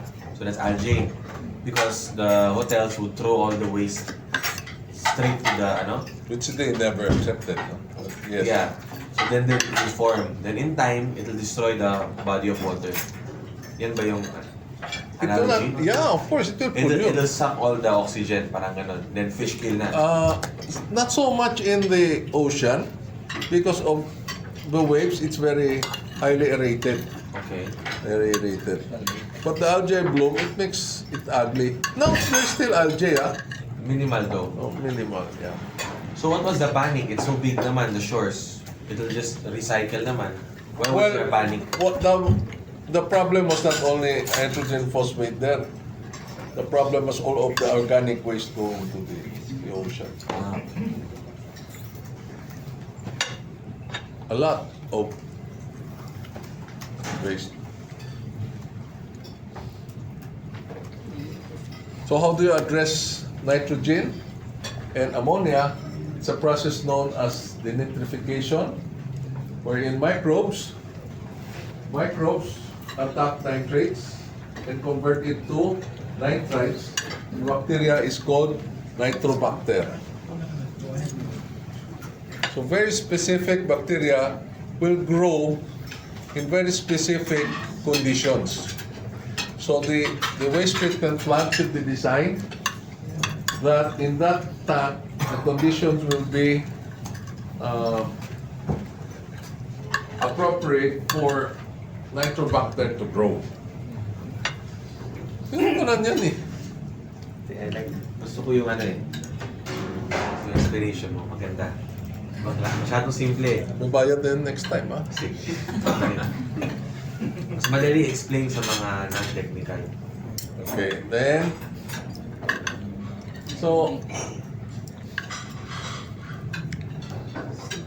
after that, you convert the nitrogen to nitrates by aeration. And a different type of bacteria will grow because now it's aerated. It's now called Nitrosomonas bacteria. So, different living condition, different bacteria will thrive. So, you have an area where these things happen. So, different design. This is a two-stage BOD, COD removal, and nitrification. There are other designs. I will share what is the standard design later on, which is suitable for the requirements of LLDA-DNR in the Philippines. There's a question asked how much oxygen is needed and how much alkalinity. Again, we mentioned about pH. When you talk of water, usage is always very important. Always to understand pH and alkalinity. Pareho lang yun. They are closely related, pH and alkalinity. So the oxygen you need is 4.6 ppm or milligrams per liter of oxygen to react with the ammonia. So 1 to 2 ppm oxygen, sa waste treatment. So if you're just a laundry operator, it's too difficult and tedious to be studying to be a pollution control officer. Check the DO, check the and then alkalinity, and then the ratio of the sludge you put back, because the sludge is the bacteria you put back. Imagine all these intricacies.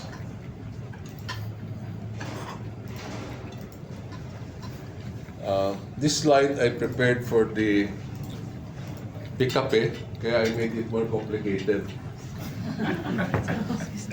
Para walang question. Para approve ka agad. Ano yan? Malata pa na hindi ko alam. Hindi na.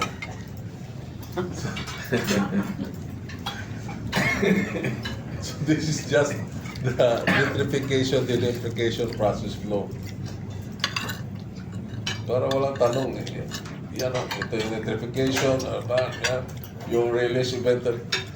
What is the end point? You release the nitrogen to the air. Is it good? Yes, you're breathing 69% nitrogen right now, because the air is 69% nitrogen and 29%, I think, oxygen. And the air here is recycled back. So chances are you're breathing more of my air than I recycle. Because I'm doing the talking, you're just breathing. So you release eventually the nitrogen into the air. Because the air is nitrogen, a mixture of nitrogen and oxygen. Here's another diagram of the nitrogen transportation. I included this ikape para hindi na sila magtanong. They pretend they understand. Okay, these are the other designs of MBBR by pre-anoxic nitrification, post-anoxic nitrification. So 2 steps becomes very complicated. So in our case, we just standardize it to be this setup. This is the anoxic tank and the aerobic tanks. Okay. Again, we've been talking, the bacteria, the different types of bacteria, can remove COD, BOD, ammonia, and nitrogen. The phosphates cannot be metabolized by bacteria. It can only it can only be consumed by plants, not by bacteria. So you need to precipitate it separately, which is very high, using a phosphate binder removal. So basically, it just precipitates it.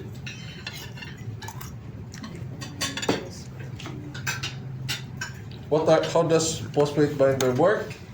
If it's an aluminum-containing compound, you can precipitate it to form aluminum phosphate.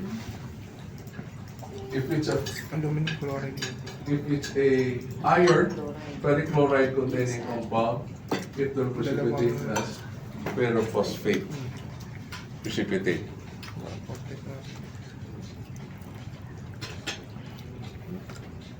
So ito messy.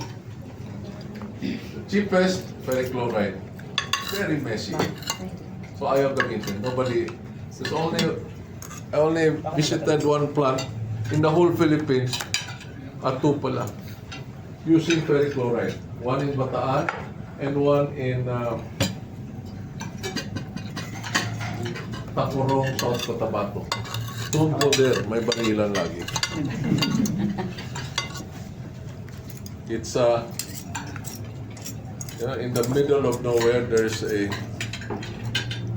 because we wanted to promote our product to substitute perichloride.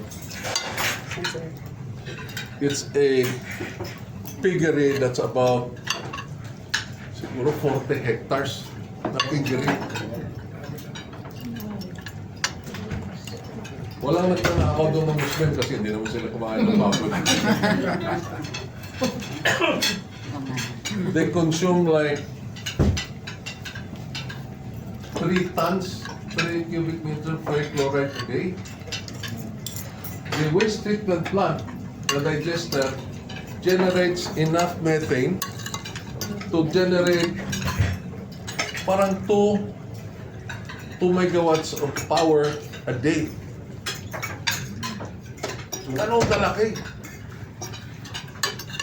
The power plant was built by a Singaporean company at no cost to the piggery.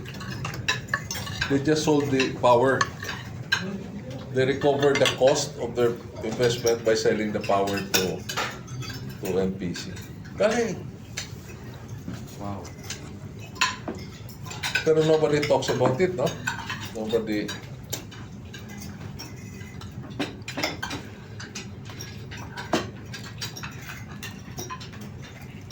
So using the binder, you can remove as high as 95%.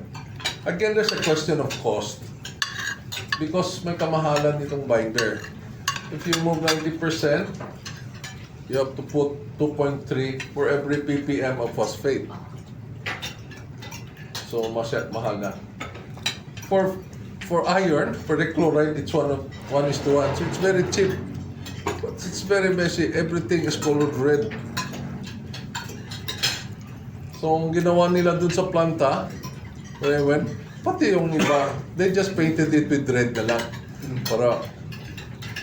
Para mabukha na siya talagang official color ng planta nila, red.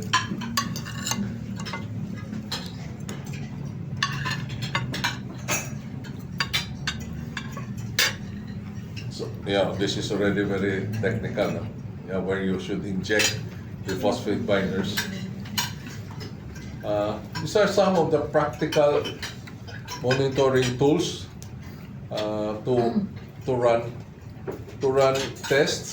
Instead of running it in the whole system, which is very expensive, just run it in a jar test. Ito, 1 liter lang jar test, simulation of your wastewater treatment plant.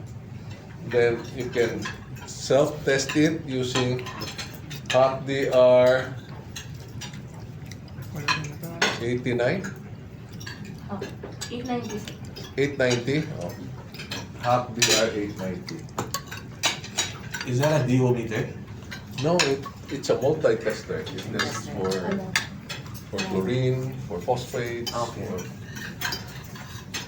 Nice. should get one like that. He's Cebu-based, the half guy. This is a schematic diagram, which is what we usually do. So we have an anoxic tank, and this is the recycling facilities. So the water that has been treated and comply with the requirements of Dow 2021-19 is very, very ideal for water recycling. Why? It's already very clean. May mga konting suspended solid. So what you do is you filter. This is how the MBBR units would look. This is a 150 cubic meters per day capacity. This is a hospital in Cavite. So since there's no space, so much space, medyo 4 meters ang depth. So mahulog ka dyan, patay ka. And the key to the effectivity of the microbes in that condominium cells is fluidizing it. It used to be called fluidized bed bioreactor. Parang hindi catchy. So they made it MBBR. So you fluidize it, keep it moving so that you have more contact with bacteria in the water. This is the bags from Santa Mesa being loaded. So yan na, libre na loaded. You use about 20 to 40% by volume. Let's say if your volume, the tank is 100 cubic meters, you put about 20 to 40 cubic meters of MBBR media.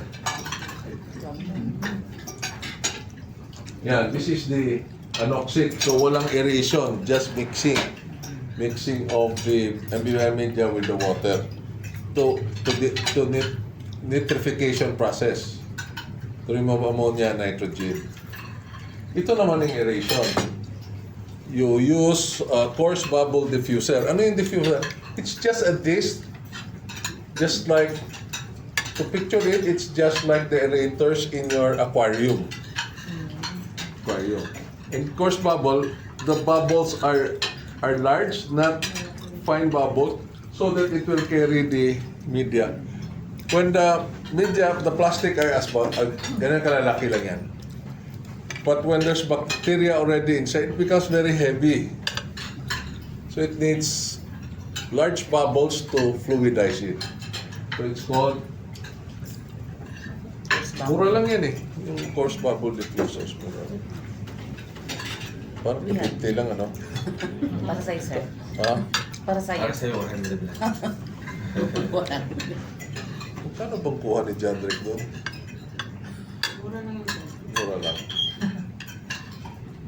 And then the nitrification, same. It's also aerated. These are the control panel para makontrol mo yung mga equipment, the pump, and the root blowers. Root blowers are what supplies the air para sa aeration. Ito na yung clear water, linaw na.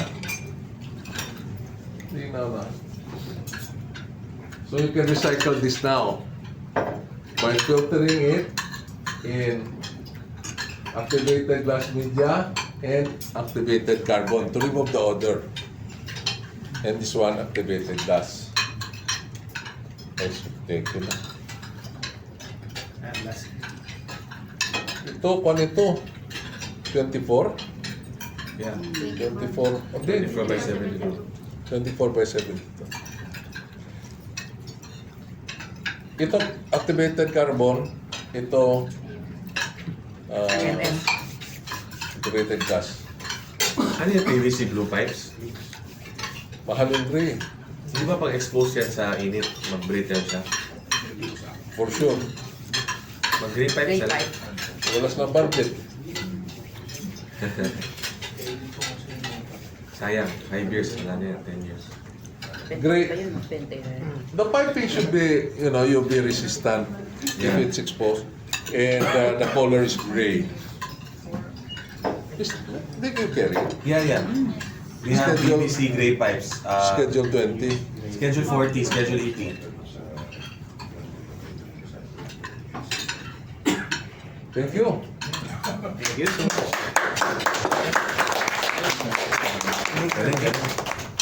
Thank you. Wonderful sir. presentation. Akin ba ito? Hindi. Sir, by the way, your last. Okay. Do I look happy? By the way, we will be having our 15-minute break. Then later, before we start our next session, we will do a class picture.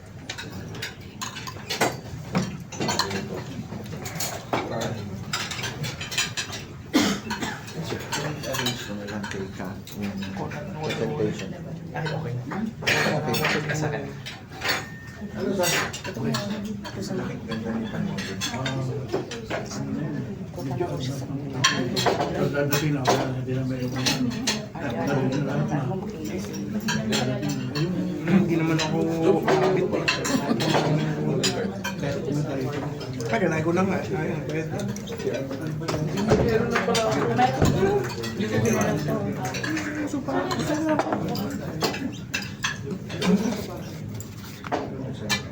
After the heavy lunch, ito naman tayo, heavy technical naman. Everybody is asking prices again. Don't bother ask prices from other laundry shop. Again, kanya-kanya kayong chemical, iba-iba. Kanya-kanyang dimension ng makina, kanya-kanyang pasweldo, kanya-kanyang rental, walang masyadong kamukha. So don't bother on anybody's pricing. Bother your cost. Yan. Anong cost ninyo? How are you able to not only monitor, but how are you able to value your real cost in producing a good laundry result? Yeah. So yeah, no? Understanding your true cost. Next slide. Yeah, okay. Saan yung ano na? Laundry, meron ding tinatawag na fixed cost at variable cost. Yan. Sa fixed cost, there are so many costs, and one thing that you should be well aware of is ano yung fixed cost ninyo. Like for example, the lighting. Hindi pwedeng magpatay ng ilaw pag walang ginagawa sa araw, no? Hindi pwedeng pauwiin ang trabahador pag walang ginagawa. Okay. So, yun yung mga fixed cost. Rental, ganun din.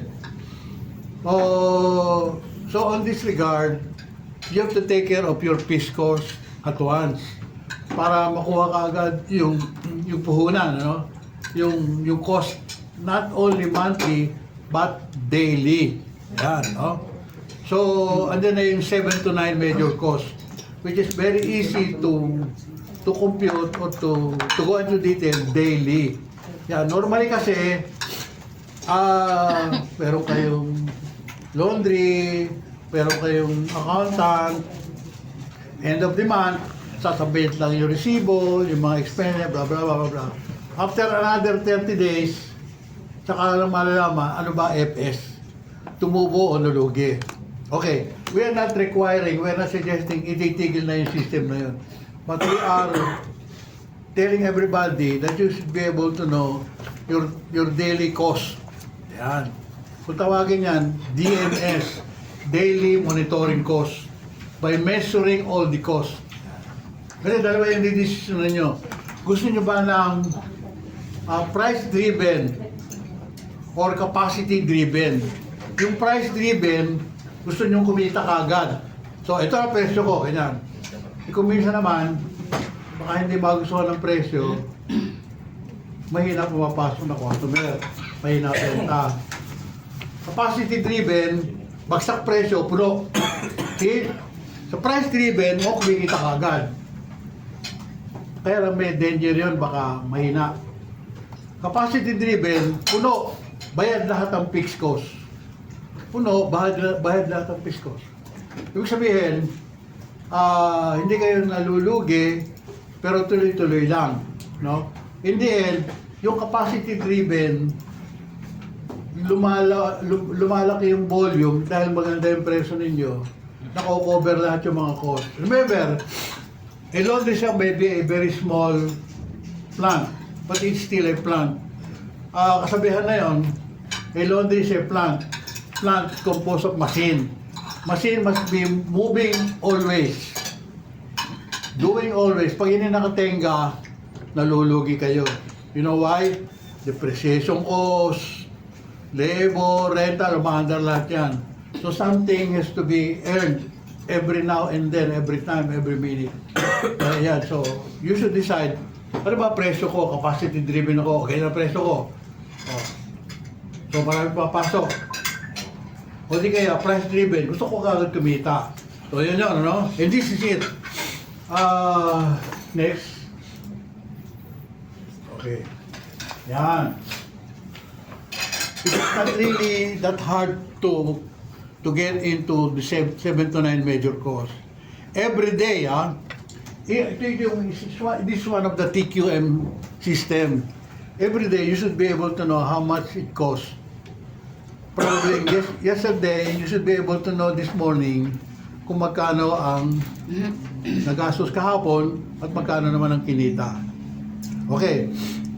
By metering all, parang isang convenience store, almost every day mag-iimbentaryo. Ano yung nabenta, ano yung nagastos. Ganyan, no?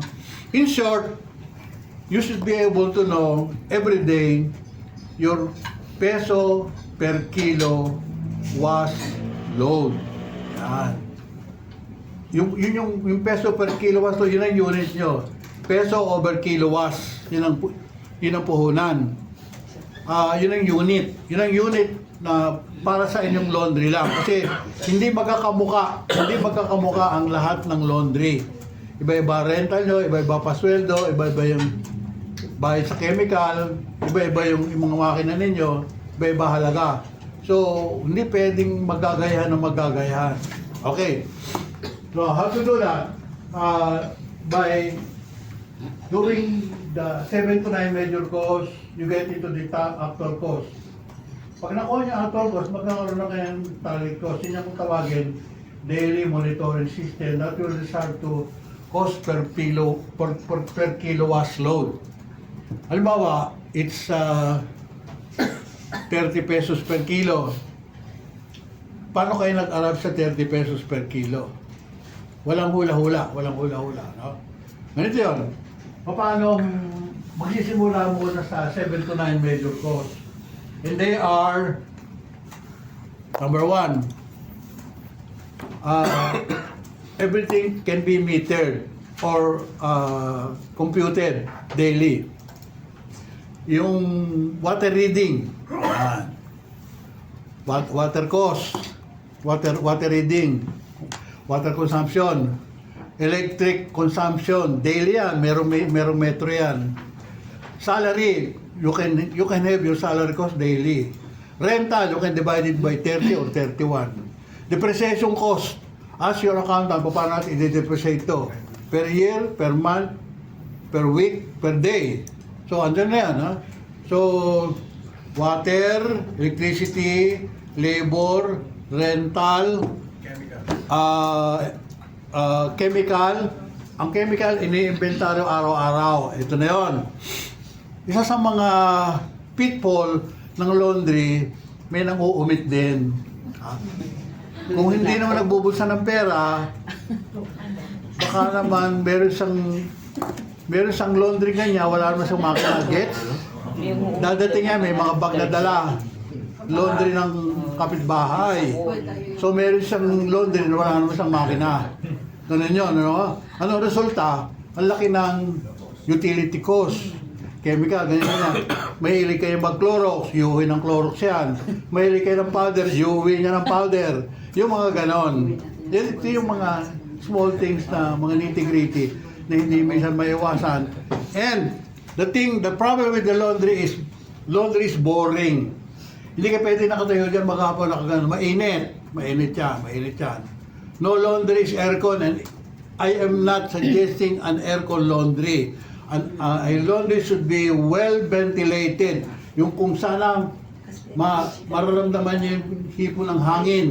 Because you need this very much for the drying system.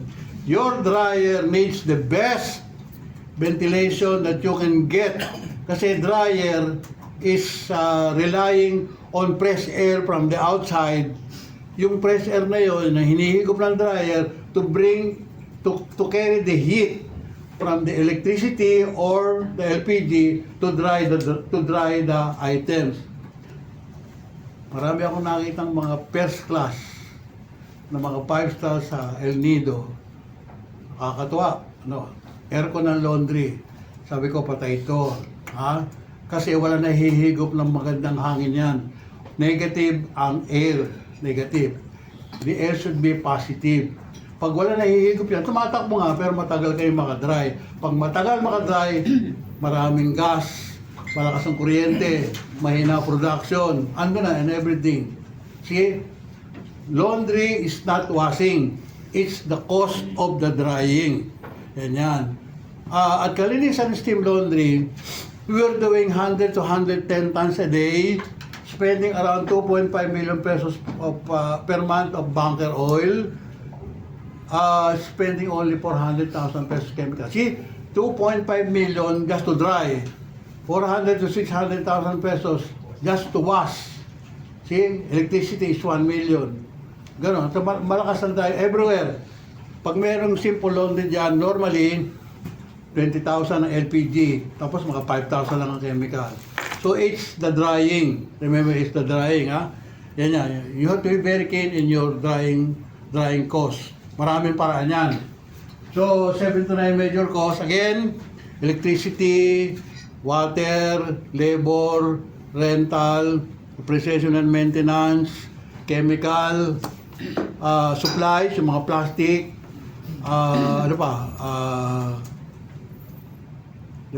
logistic, kung meron kayo logistic, sa LPG. Yan. Minimetro yan hanggat maaari araw-araw. Kasi, para ma-monitor araw-araw, dapat kasi, kung ang kilo ng, minomonitor din ang kilo, the life of the laundry is on your scale, weighing scale. Dinadjada, nire-record na. All the production is monitored by total weight. Total weight yan. Total weight versus kilo. Yun yung peso over kilo was done. So yun yun, ano? Meron yung graph. So production, kung pataas ang production, pataas din yung cost. Hindi pwedeng tumataas ang cost kung mababa yung kilo. Diyan maraming magagawa, maraming malalaman. Like for example, sa laundry, for example, sa industrial laundry, you're only allowed to have 5% rewash. Yan. Yung paulit-ulit na dahil maraming reject, maraming mancha, maraming mga hindi tatanggapin ng customer, gusot, overdrive, bla bla bla, maamoy, re-rewash yun. Ang magbabayad ng rewash, kayo, hindi yung customer. So see, pag paulit-ulit, malakas ang utility, mahina ang kilo na gagawa. So it's like that, it's always like that, it's always like that. Very simple, very simple. So 7 to 9 major costs should be recorded every day for the next morning's discussion.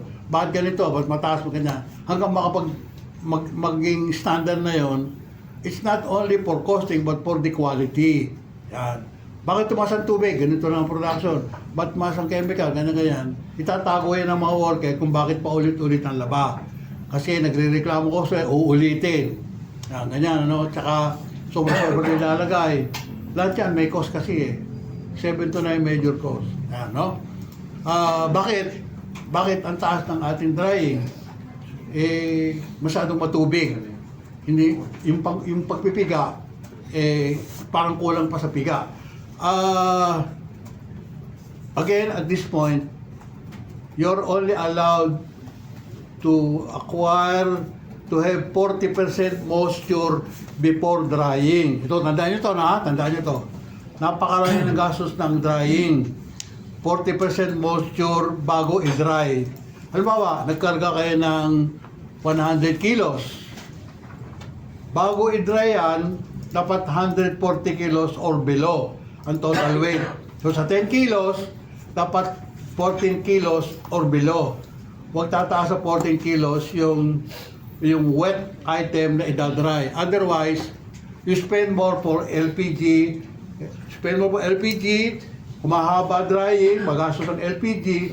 Pag humahaba drying, humahaba rin ng kuryente. Ang depreciation ng makina, masyadong nagagamit ng makina. At you have less production, ibig sabihin, tumataas ang labor cost.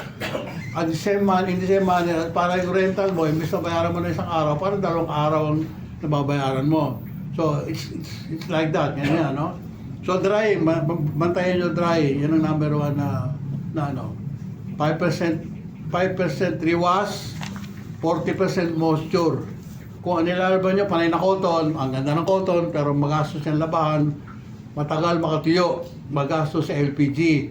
Magastos sa LPG, mahaba ang kuryente, kukunti na puproduce. Yan, sige. So, watch out yung drying. Yung filter, lean filter, tapos yung kulay ng apoy, yan, yun ang tinitingnan lagi. At sabi ko nga sa inyo, 2 things. Ang isang laundry hindi dapat nakakulong. Kailangan niya ng fresh air. Pangalawa, sa katatagal ng gamit ng LPG, hindi na napapansin ang leak. So, kung hindi na gumagana yung leak detector, you're working in a time bomb. Ha? Anytime yan, pag-click ng switch, baka magsiklab yung buong laundry. O, ayan, no? Kung nagsasara laundry ng gabi, magbubukas kayo ng umaga-umaga, wag ka agad i-click yung switch. You never know. Baka meron ng leak, buksan yung mga bintana, buksan lahat yung mga pinto para madalute yung hangin.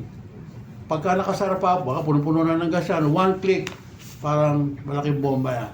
Huwag nyo kalimutan nyo, those are very simple, pero very dangerous. It can happen and it happened already.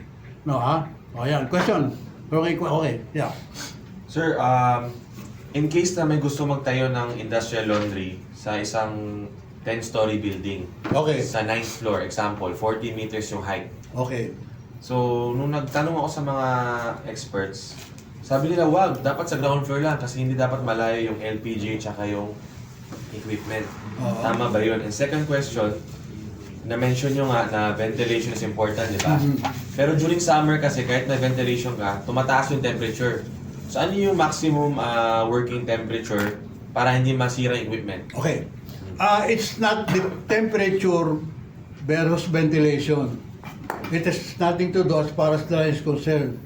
Kung mataas ang temperature, the more so better. What you need, you need more air circulation for the drying. Kasi nga, the dryer has 2 motor. One is the motor for the basket motor to move. No? By the way, the big dryers should have reversing. Ang dami na akong nakitang reputable equipment supplier nagbebenta ng 50 kilo and above na dryer, hindi nagre-reverse. Malalaking makina ito, no? Ang dami ko na ni-reject. At parang hanggang ngayon nagtatampo sa akin yung mga supplier na yun. Wala akong magagawa. Hindi pwedeng hindi nagre-reverse. Dapat nagre-reverse ang dryer. Kasi pag hindi nagre-reverse ang dryer, naka-plug na lang yan. Ganun lang na nakadikit yan. Ang tagal nyo makapag-dry. Dapat yun, mag-reverse para yung iba natatagal sa position niya. Dapat gano'n, ano? Okay. Yung ventilation, humihigop ng hangin yun para madala yung heat from LPG or from steam or from electricity. Okay, talking now on the 9th floor. Isa lang ang consent. Example, may warehouse ako. Oh. May chlorine doon. So kahit may ventilation, may specific temperature para walang issue. So may ganong issue ba sa laundry dahil yung mga chemicals na detergent, all that, may ganon bang rules? For one, walang rule na pinagbabawal pero hindi dapat kayo mag-acquire ng powder chlorine. It's too dangerous, not necessarily yung aksidente. Granular chlorine. No granular, liquid. Liquid. Okay. So pag liquid, 7% chlorine yan. Liquid chlorine, yung international standard requires the delivery to have at least 7% chlorine, liquid chlorine yan. And slightly alkaline para ang release hindi masyadong mabilis. Nasa 8th floor or 9th floor, you will have to specify yung soap-mounted na washer extractor. Kasi pagka hindi soap-mounted ang nilagay mo sa floors, kakalog ang buong building. Imagine, 2,000 to 3,000 revolution per minute yan. Kakalog ang building yan. Kaya ganun, no? So, iba yung sa ground floor na washing machine, iba yung sa on the floors na washing machine. Kasi yung pag nag-extract yan, mga 2,000 to 3,000 revolution per minute, maramdaman ng buong building yan. So yan. You need ventilation for the drying. Very much so, very much. So yan, no? Question pa, sige lang. Question pa, sige lang. Okay, the dryers. I think we are now on, it's now the time to revise some system. Sa dryer dapat well-leveled ang mga makina, well-leveled. Pagka ang dryer nakatungo na ganon, miski na yung maliliit na dryer, nandun lahat sa harapan. Kasi hindi na level eh. So nakatambak lang doon, ikot nga na ikot, pero nakatambak lang doon. Pagka naman nakaganon, nandun lang sa likod, matagal makadry. Dapat well-level na, well-level yan. So yun yung sa mga dryer. And the lint filter dapat tinitingnan lagi. When I was at Kalinisan, I hired just one crew to go around on our 50 dryers. Linis lang ng linis, wala siyang ginawa kundi maglinis ng lint filter. Yeah, I made a lot of innovation on that. Yeah. Question pa? Yeah, question lang. Any question? Question lang, sige lang. Sir, paano yung discharge like for example for hospital application? Meron diyang, may regulation na dyan ngayon ang DNR. Meron sasubmit. Unless na i-check ka. Pero pag hindi naman nag-check, wala muna. Pero na-experience namin yan sa Lamba. Steam laundry na, pero biniting-biting kami ng DNR para yung sa wastewater sa discharge. Pero ano nga sir, ano normal yung issue sa... Number one, walang phosphate. Tapos yung surfactant count. Tinatanong din. Anong ginawa niyo sir? Just in case. Hindi tinanggap yung hospital. Sayang nga 2,000 kilos per day. Hindi namin tinanggap. Pero sir, saan nagpapalote yun just to dispose of Yes, these? always ano. Yung kumpanya na yun, he was having problem with his many machine.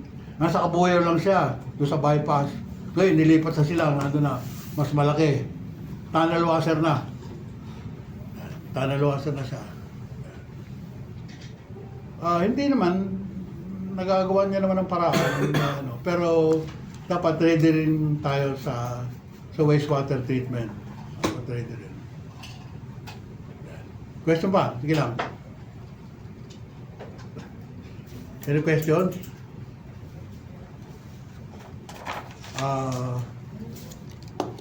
Sa DMS, Daily Monitoring System, dapat ma-establish niya yan para araw-araw nami-meter at namomonitor lahat.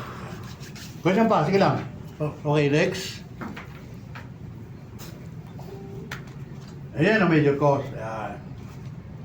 Laundry shop, industrial laundry, kailangan na yan. Kasi hindi nyo pwedeng bantayan ang laundry. You need that every day. Whether you are a laundry shop or industrial laundry, kailangan yan. Okay ng negosyo sa hotel, panggabi ang laban ng hotel.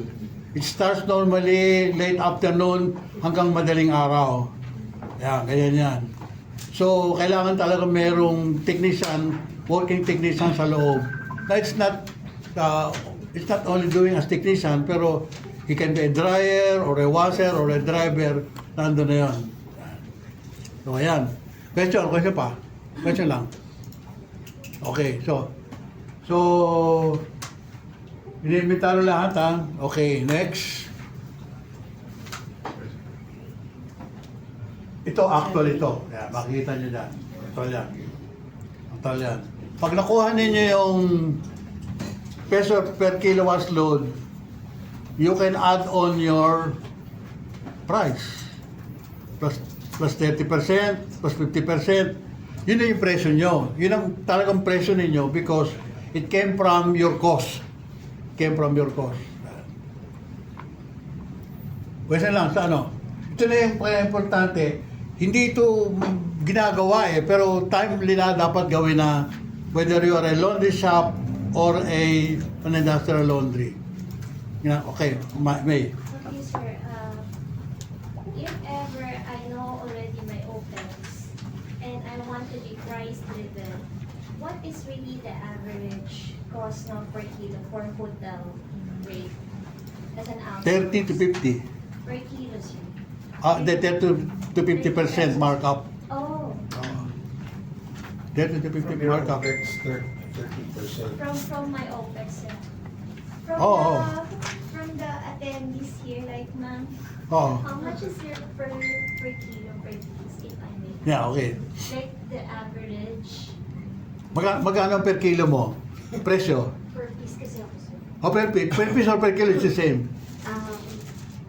Ang budget ko, sir, is 27. Dito, okay na yun, ha?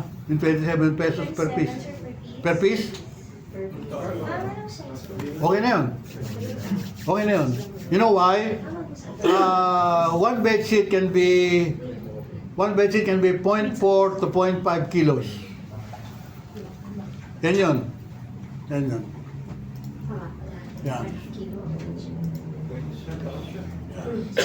Pwede na yun. Dito, ano yan? Dito, nagpapatayan sa 22. 22. Yan. But of course, if you wash the clothes, you have to, ipunin mo muna siya, di ba? Kasi you cannot run it one by one naman, di ba? Oo. Dapat para yung takbo ng pati mo. Oo. Okay. Question pa? Sige lang. Sige lang. Sir, Okay. hindi yan po ba per piece rather than per kilo? Pareho lang yun. Whether it's, hindi ka nawawala nun. Whether you price per kilo or per piece, pareho lang yun. Bira mo kukoto sa bagay, baka manur lang, tsaka limone. Yung iba mga polyester cotton. Ang polyester cotton, after wash, drying. After drying, itiklop mo kaagad, habang mainit. Pwede na yun.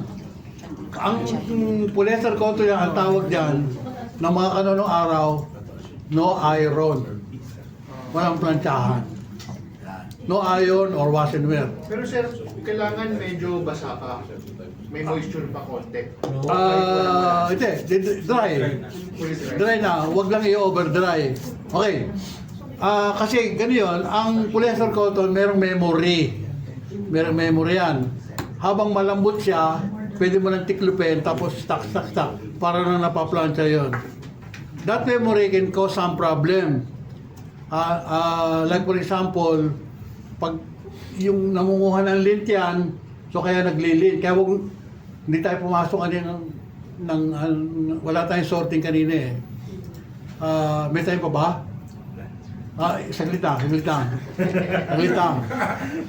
There are few systems involved in washing.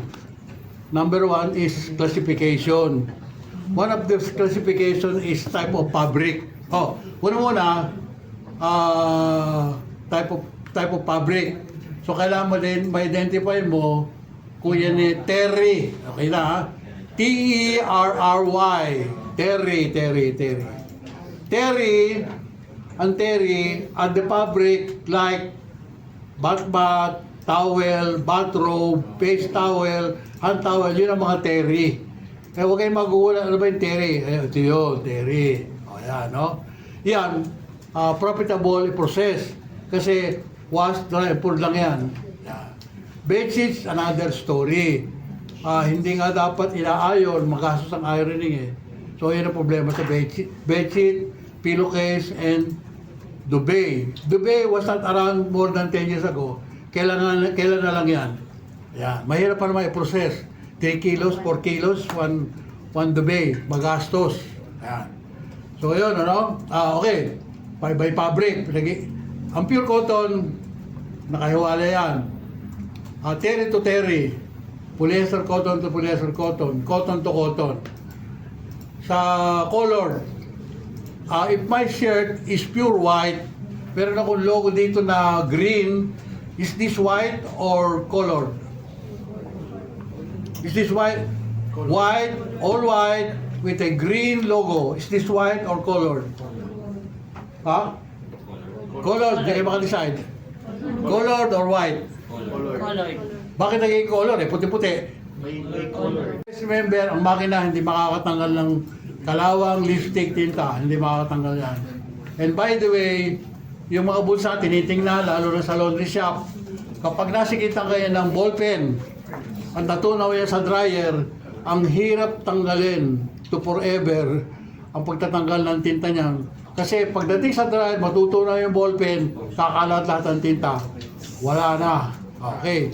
So, sa sorting, fabric, size, colored, soil. So, heavy soil, light soil, medium soil. Yan, no? And then, lahat bini-weigh, hindi binibilang. Lalo na sa industrial, weighing, hindi binibilang. Dahil pagka nagbibilang, at mayroon topak yung tao ng umaga pa lang, wala kayong maaasahang magandang pagbilang. No? So, weigh. Ano pa? Question lang. Question pa. Okay, sige. Kailangan rin po ba ngayon ng water treatment? Ang? Permit? Water treatment? Merong lugar na naghihigpit eh. Pero hindi po siya talaga parang standard lahat? Hindi pa, pero always be ready. Kaya namin, we try to bring up this matter. Kasi anytime yan, at least nalaman nyo na, no? The session today is very important. O sige lang. Sir, ano po bang permits ang kailangan? Magtatayo na Depende sa LGU ninyo. I think what you mean is discharge permit. Discharge permit. Yung wastewater. Oh, discharge permit. Any business establishment now requires discharge permit, small or large. BFP permit ba, sir? BFP, Bureau of Fire. Sa mayor's Sa gas, sa Bureau of Fire yun. Yeah, BFP. Oh. Pero yung sa waste, discharge permit. Hindi ka makakuha ng business permit kung wala kang discharge permit. Sir, question lang. Kasi alam niyo yung uso ngayon is the decarbonization, the net zero, ayaw natin ng emission. Can we electrify this process? Para Ng polyester cotton. Yung lint niya, may plastic yun eh. Yan. Yun ang isang problema dyan. Yan. Yan ang problema ngayon, nakakabot na yun sa mga lakes. Meron yan. Yan yung drawback ng polyester cotton. Kung cotton sana, okay lang kasi pagdidecompose yun. Pero pag polyester, mahirap. Mahirap yan. Okay, sige lang. Sir, kasi akit na yung lane ng water sa bag. By March, sir, akit na yung water price sa Baguio. So we're planning to recycle sana the water na ginamit namin panglaba. So my question is, what stage dun sa laundry process yung pwede namin gamitin? Merong mga makina ngayon, has 2 drains. Makakapili ka kung alin drain doon, isa-save mo, para ka magamit mo sa pre-wash, saka main wash. Yung second and third rinse, pwede yan eh. Yung second and third rinse, pwedeng maibalik para maging pre-wash tsaka main wash. Yung mga tunnel washer kaya magbili ang tunnel washer kasi nare-recycle halos lahat. Okay, yung tunnel washer, dapat napakita namin yung picture. Bawat stages na may chemical, nare-recycle ang chemical. Hindi ka mukha ng ating pakala yung washing machine, drain ka agad. Ito, hindi yung chemical part nare-recycle, paikot-ikot lang for the day. Sir, di ba pumapasok sa tunnel washer yung inlet doon sa pinaka-last rinse, pabalik? Pabalik. Papunta sa pinaka-main wash. Yung last rinse, pre-wash ka agad. Pre-wash ka agad. Bago makarating yun, may filtration na. Pre-wash ka agad. Pre-wash ka agad yun. Ang kagandahan nun, yung chemical portion ng tangke, recyclable. Pero with the conductivity, na may measure yan, mayroong probe para magdadagdag ulit ng konting chemical. It's not new. Basta tunnel washer, recyclable yung mga chemical portion. For the day, nagagamit yan for the whole day or 24 hours. Tapos yun nga, yung second and third rinse, balik ka agad yun as pre-wash hanggang main wash. Merong mga nausong mga makina ngayon, 2 drains. Pwede mong piliin kung alin tayo na pwede mong gamitin ulit. Ayan. O yun. Tapos meron bang kailangan indicator na gamitin sir kasi baka mag-pile up naman yung mga... May filtration din yun. Meron din filtration. O yan. Question pa? Sige lang. Sana? Okay, let's go on with the next speaker. Mayroon ka na bang client, sir, na sinara ng DNR dahil hindi nakapasa sa Wala pa effluent naman. standards? Wala pa. Or Chinecheck lang. Chinecheck, pero wala pa. Or meron kang client na hindi sinasara pero may binabayaran na penalty per violation per day. May NCV na. Merong Gusto ko ganon. apply violation. Merong ganon. So paano na-solve? Kasi daily, 10,000 yan eh, per violation. Hindi naman daily. Pero alam ko meron nakakaganon. Meron. Ang kalinisan, the problem with kalinisan was bunker oil, yung mga blowdown, yung simula, mausok yun. Pagkagabi, binabato kami ng kapitbahay kasi yung kanilang mga sinampay, nakakaroon ng mga uling. Yung ducting niya, may usok. Yung pinaka... Exhaust. May flue. Yung pinaka, tore. Sige lang. So related ulit sa recycling. Oo. So pag regardless of the item na lalaman, like for example, batmat, yung recycle ko ba yung tubig? Ang recycling, maraming process yun. Kung talagang recycling, gagamitin mo ulit ng tubig, at hindi mo ginagamit nga yung 2 drains, maraming process naman yun eh, hanggang maging malinaw na reusable na yung tubig. Meron lang ganun dito sa Manila. Meron na. Pero I think, sir, ang pinakamaduming linen, or rather yung linin-linin na laba is, di ba, towels? Bath towel. Lahat ng galing CR, considered as very dirty na agad siya kahit di mo kita. Hindi naman. But normally, ang bath mat, heavily soiled yan. Ang bath towel can be heavy soil or medium. Hindi na, okay. Hindi light Hindi siya soil. laging heavily soiled. Hindi siya laging heavily soil. Okay, kasi inisip ko siya. Pag hindi nyo nalagay na gano'n, kayo yun. PS, pick up slip. Sir, Okay. sir, what is the average lifespan of a hotel? Okay. Sabi nila, 1 year. 365 washing. 300. Pero, kalimitan ngayon, 2 years and above. Pagpipilitan nila yan. Pagpipilitan nila yan. Iba na kulay, sir, minsan. Five? Iba na minsan ang kulay, pero pinag... Okay. Nasa washing din yun. Dapat na may maintain mo. Yan. Jovelyn was asking me kung saan makakabili ng reflectometer. Whiteness reflect. Yeah, white tester. Meron ganon. Meron. Meron na kayo? Yes, sir. Ano, yung digital? Yes, sir. Okay. Good. Yan. Okay. Okay. So, move na tayo, no? Alright. Thank you so much, everyone, for your very insightful questions. We will still be having our session earlier, so you can ask your questions, but let's move on to the next part of our program. Thank you so much, Sir Romy. Now, allow me to introduce our final speaker for today, Sir Dave Arboleda. Sir Dave is a veteran of the laundry industry with over 36 years of experience. He was Electrolux Industrial as a sales consultant. Over the last 25 years, he acted as a project and sales manager for ELS. He currently handles the nationwide regional business partnership network of ELS. Without further ado, let's please welcome Sir Dave Arboleda.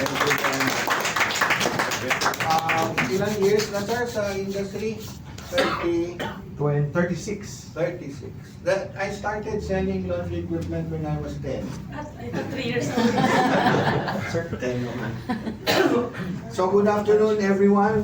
Thank you very much. Is It Clean Group for inviting ELS to be with you here.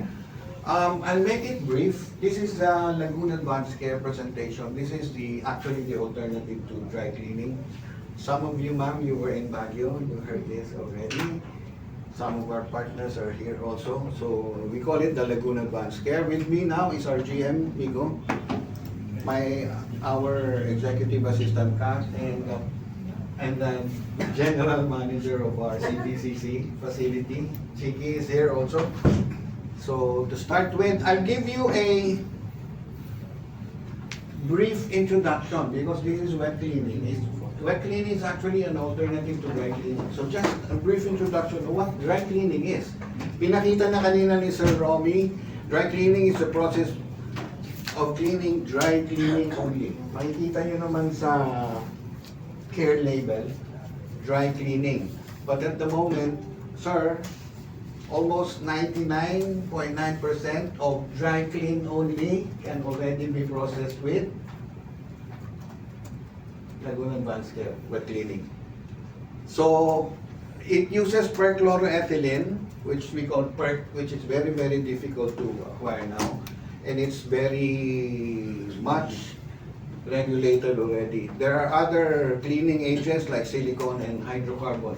Hydrocarbon naman, you would need a machine like half of this room because it's very explosive and you have to contain the chemical. So dry cleaning machine, this is how it looks, similar to what Sir Romy presented earlier. Ang MSDS ng PERC is actually scalen, which means it's hazardous and toxic, both to the operators and to the, of course, the client, because there are fumes that they can still smell after the dry cleaning. So MSDS of PERC, asa na yung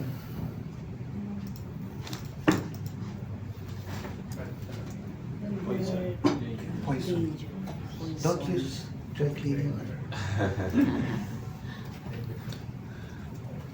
Dry cleaning solvent need to have proper disposal. That's why I was asking the Romy paano yung disposal niyo before, because it has a motor driven, of course. It has tinatawag nilang dry clean, but actually it's parang washing machine din. But it does not use water. It uses chemicals. It uses chemicals, which is PERC again. It has either 1, 2, or 3 storage tanks. That's where the recycling tank, then the clean PERC that goes back to the wash bath. It has a refrigeration unit, as I've said, because if it evaporates, may heater yan siya, it boils. Tama, sir? Romy? It boils, it goes up, and then if i-freeze mo ulit, para siya mag-condensate, and then goes down as liquid. The solvents are recycled, of course. It uses high temperature to distill the dirty solvent. The solvents are pumped continuously to the filter and recirculated to clear the dirt and used as your wash agent. Wala na siyang chemicals. Yun na yung pinaka-chemical niya. Yung perk.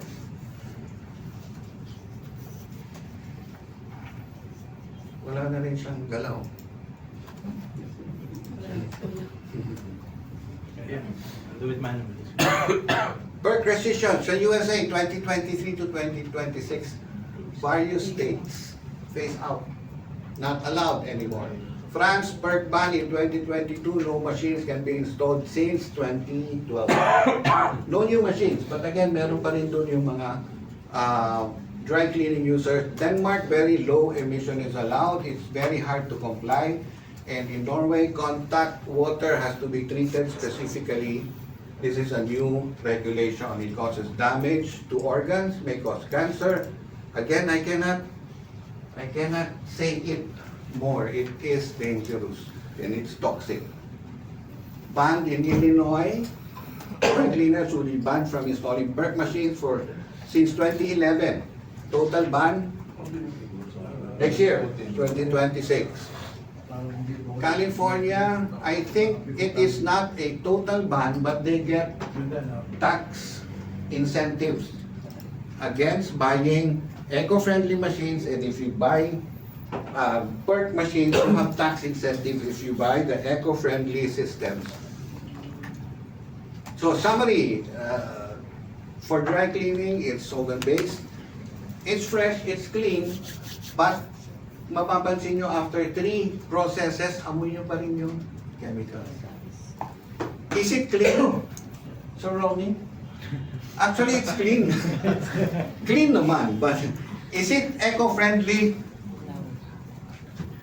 The brown means no. Is it healthy? No. So mamaya makikita nyo magiging green lahat yan. Typical dry cleaning service found in laundry shops. Dati when we started in the industry, meron pa yung that we had to, nakonsensya kami, tama na, tigil na natin yan. Because nakakakonsensya for the staff, it's dangerous. You still do this? So Hotel Valley, ang lakas ng Hotel Valley, Sister Hotel. You ask him how much are they earning for the Hotel Valley for dry cleaning. Now it's wet cleaning. Laundry shops, of course, are still doing this. We are seeing movement in the laundry shops. Kobe is our product line specialist for wet cleaning, and we see the movement already. Some of the hotels are doing it in a combination already. 12 years ago, 15 years ago, meron na silang LAC, modern na kami, eco-friendly. Talaga meron pa rin dry clean machine. In other words, yung mga laundry managers doon sa Romy, pag hiniwa mo, perk pa rin ang lumalabas. At least now, some of the laundry managers are gearing towards the more modern systems of cleaning. So what's the best alternative? Drum roll. Lagoon Advanced Care. It started actually, sir, as we call it wet cleaning 20 years ago. And then it became aqua, and then eventually it's Lagoon Advanced Care. It's a comprehensive offer which includes machines, consumables kasama na, specialized na chemicals, consultancy, we can do that if needed, training, after sales and servicing. There are other suppliers of wet clean equipment, but they technically give you the machines, the chemicals. Goodbye. We don't say goodbye until we walk you through the process, we walk you through how to sell it, how to market it, and how to earn. That will be done by our plant manager, Chiki. Sir, you have ballet? Ballet shop? No more. Because everybody before, during my time, lahat ng barong, suit, wala ka naman ibang pagdadala, kundi ballet sa hotel. Ang mga sikat nun, Shangri-La, Manila Pen, Manila Hotel, Mandarin, Intercon. You know how much they earn a month? 300. So, just a sample, after washing from Lagoon, after drying, halos hindi mo na kailangan i-press. Some just use the steamer. And this is the facility that Chiki is managing. The Laguna Advanced Care showroom is there. This is going to be our school in the future. So Romy, magtuturo ka dito ah. Certification school. And also you, sir, you will be one of our major speakers in the future, and also our supplier for water heater. Ceramic. Thank you, thank you. You will teach in our school. Okay? This is a certification school for our kababayan. Yung magtatrabaho abroad, ay gusto ko mag-housekeeping doon sa mga cruise ship. Gusto ko mag-apply sa hotel as housekeeping or laundry staff. We can certify them. Mas maganda ang credentials nila. If we have certifications signed by Sir Romy, Sir Dennis, and Sir Amit. Diba? This has been trained in CTCC Lagoon. Nice. That's it. Thank you very much. Thank you so much, Sir Dave. Now we will be Thank you, sir. proceeding It was with brief. Pasensya na.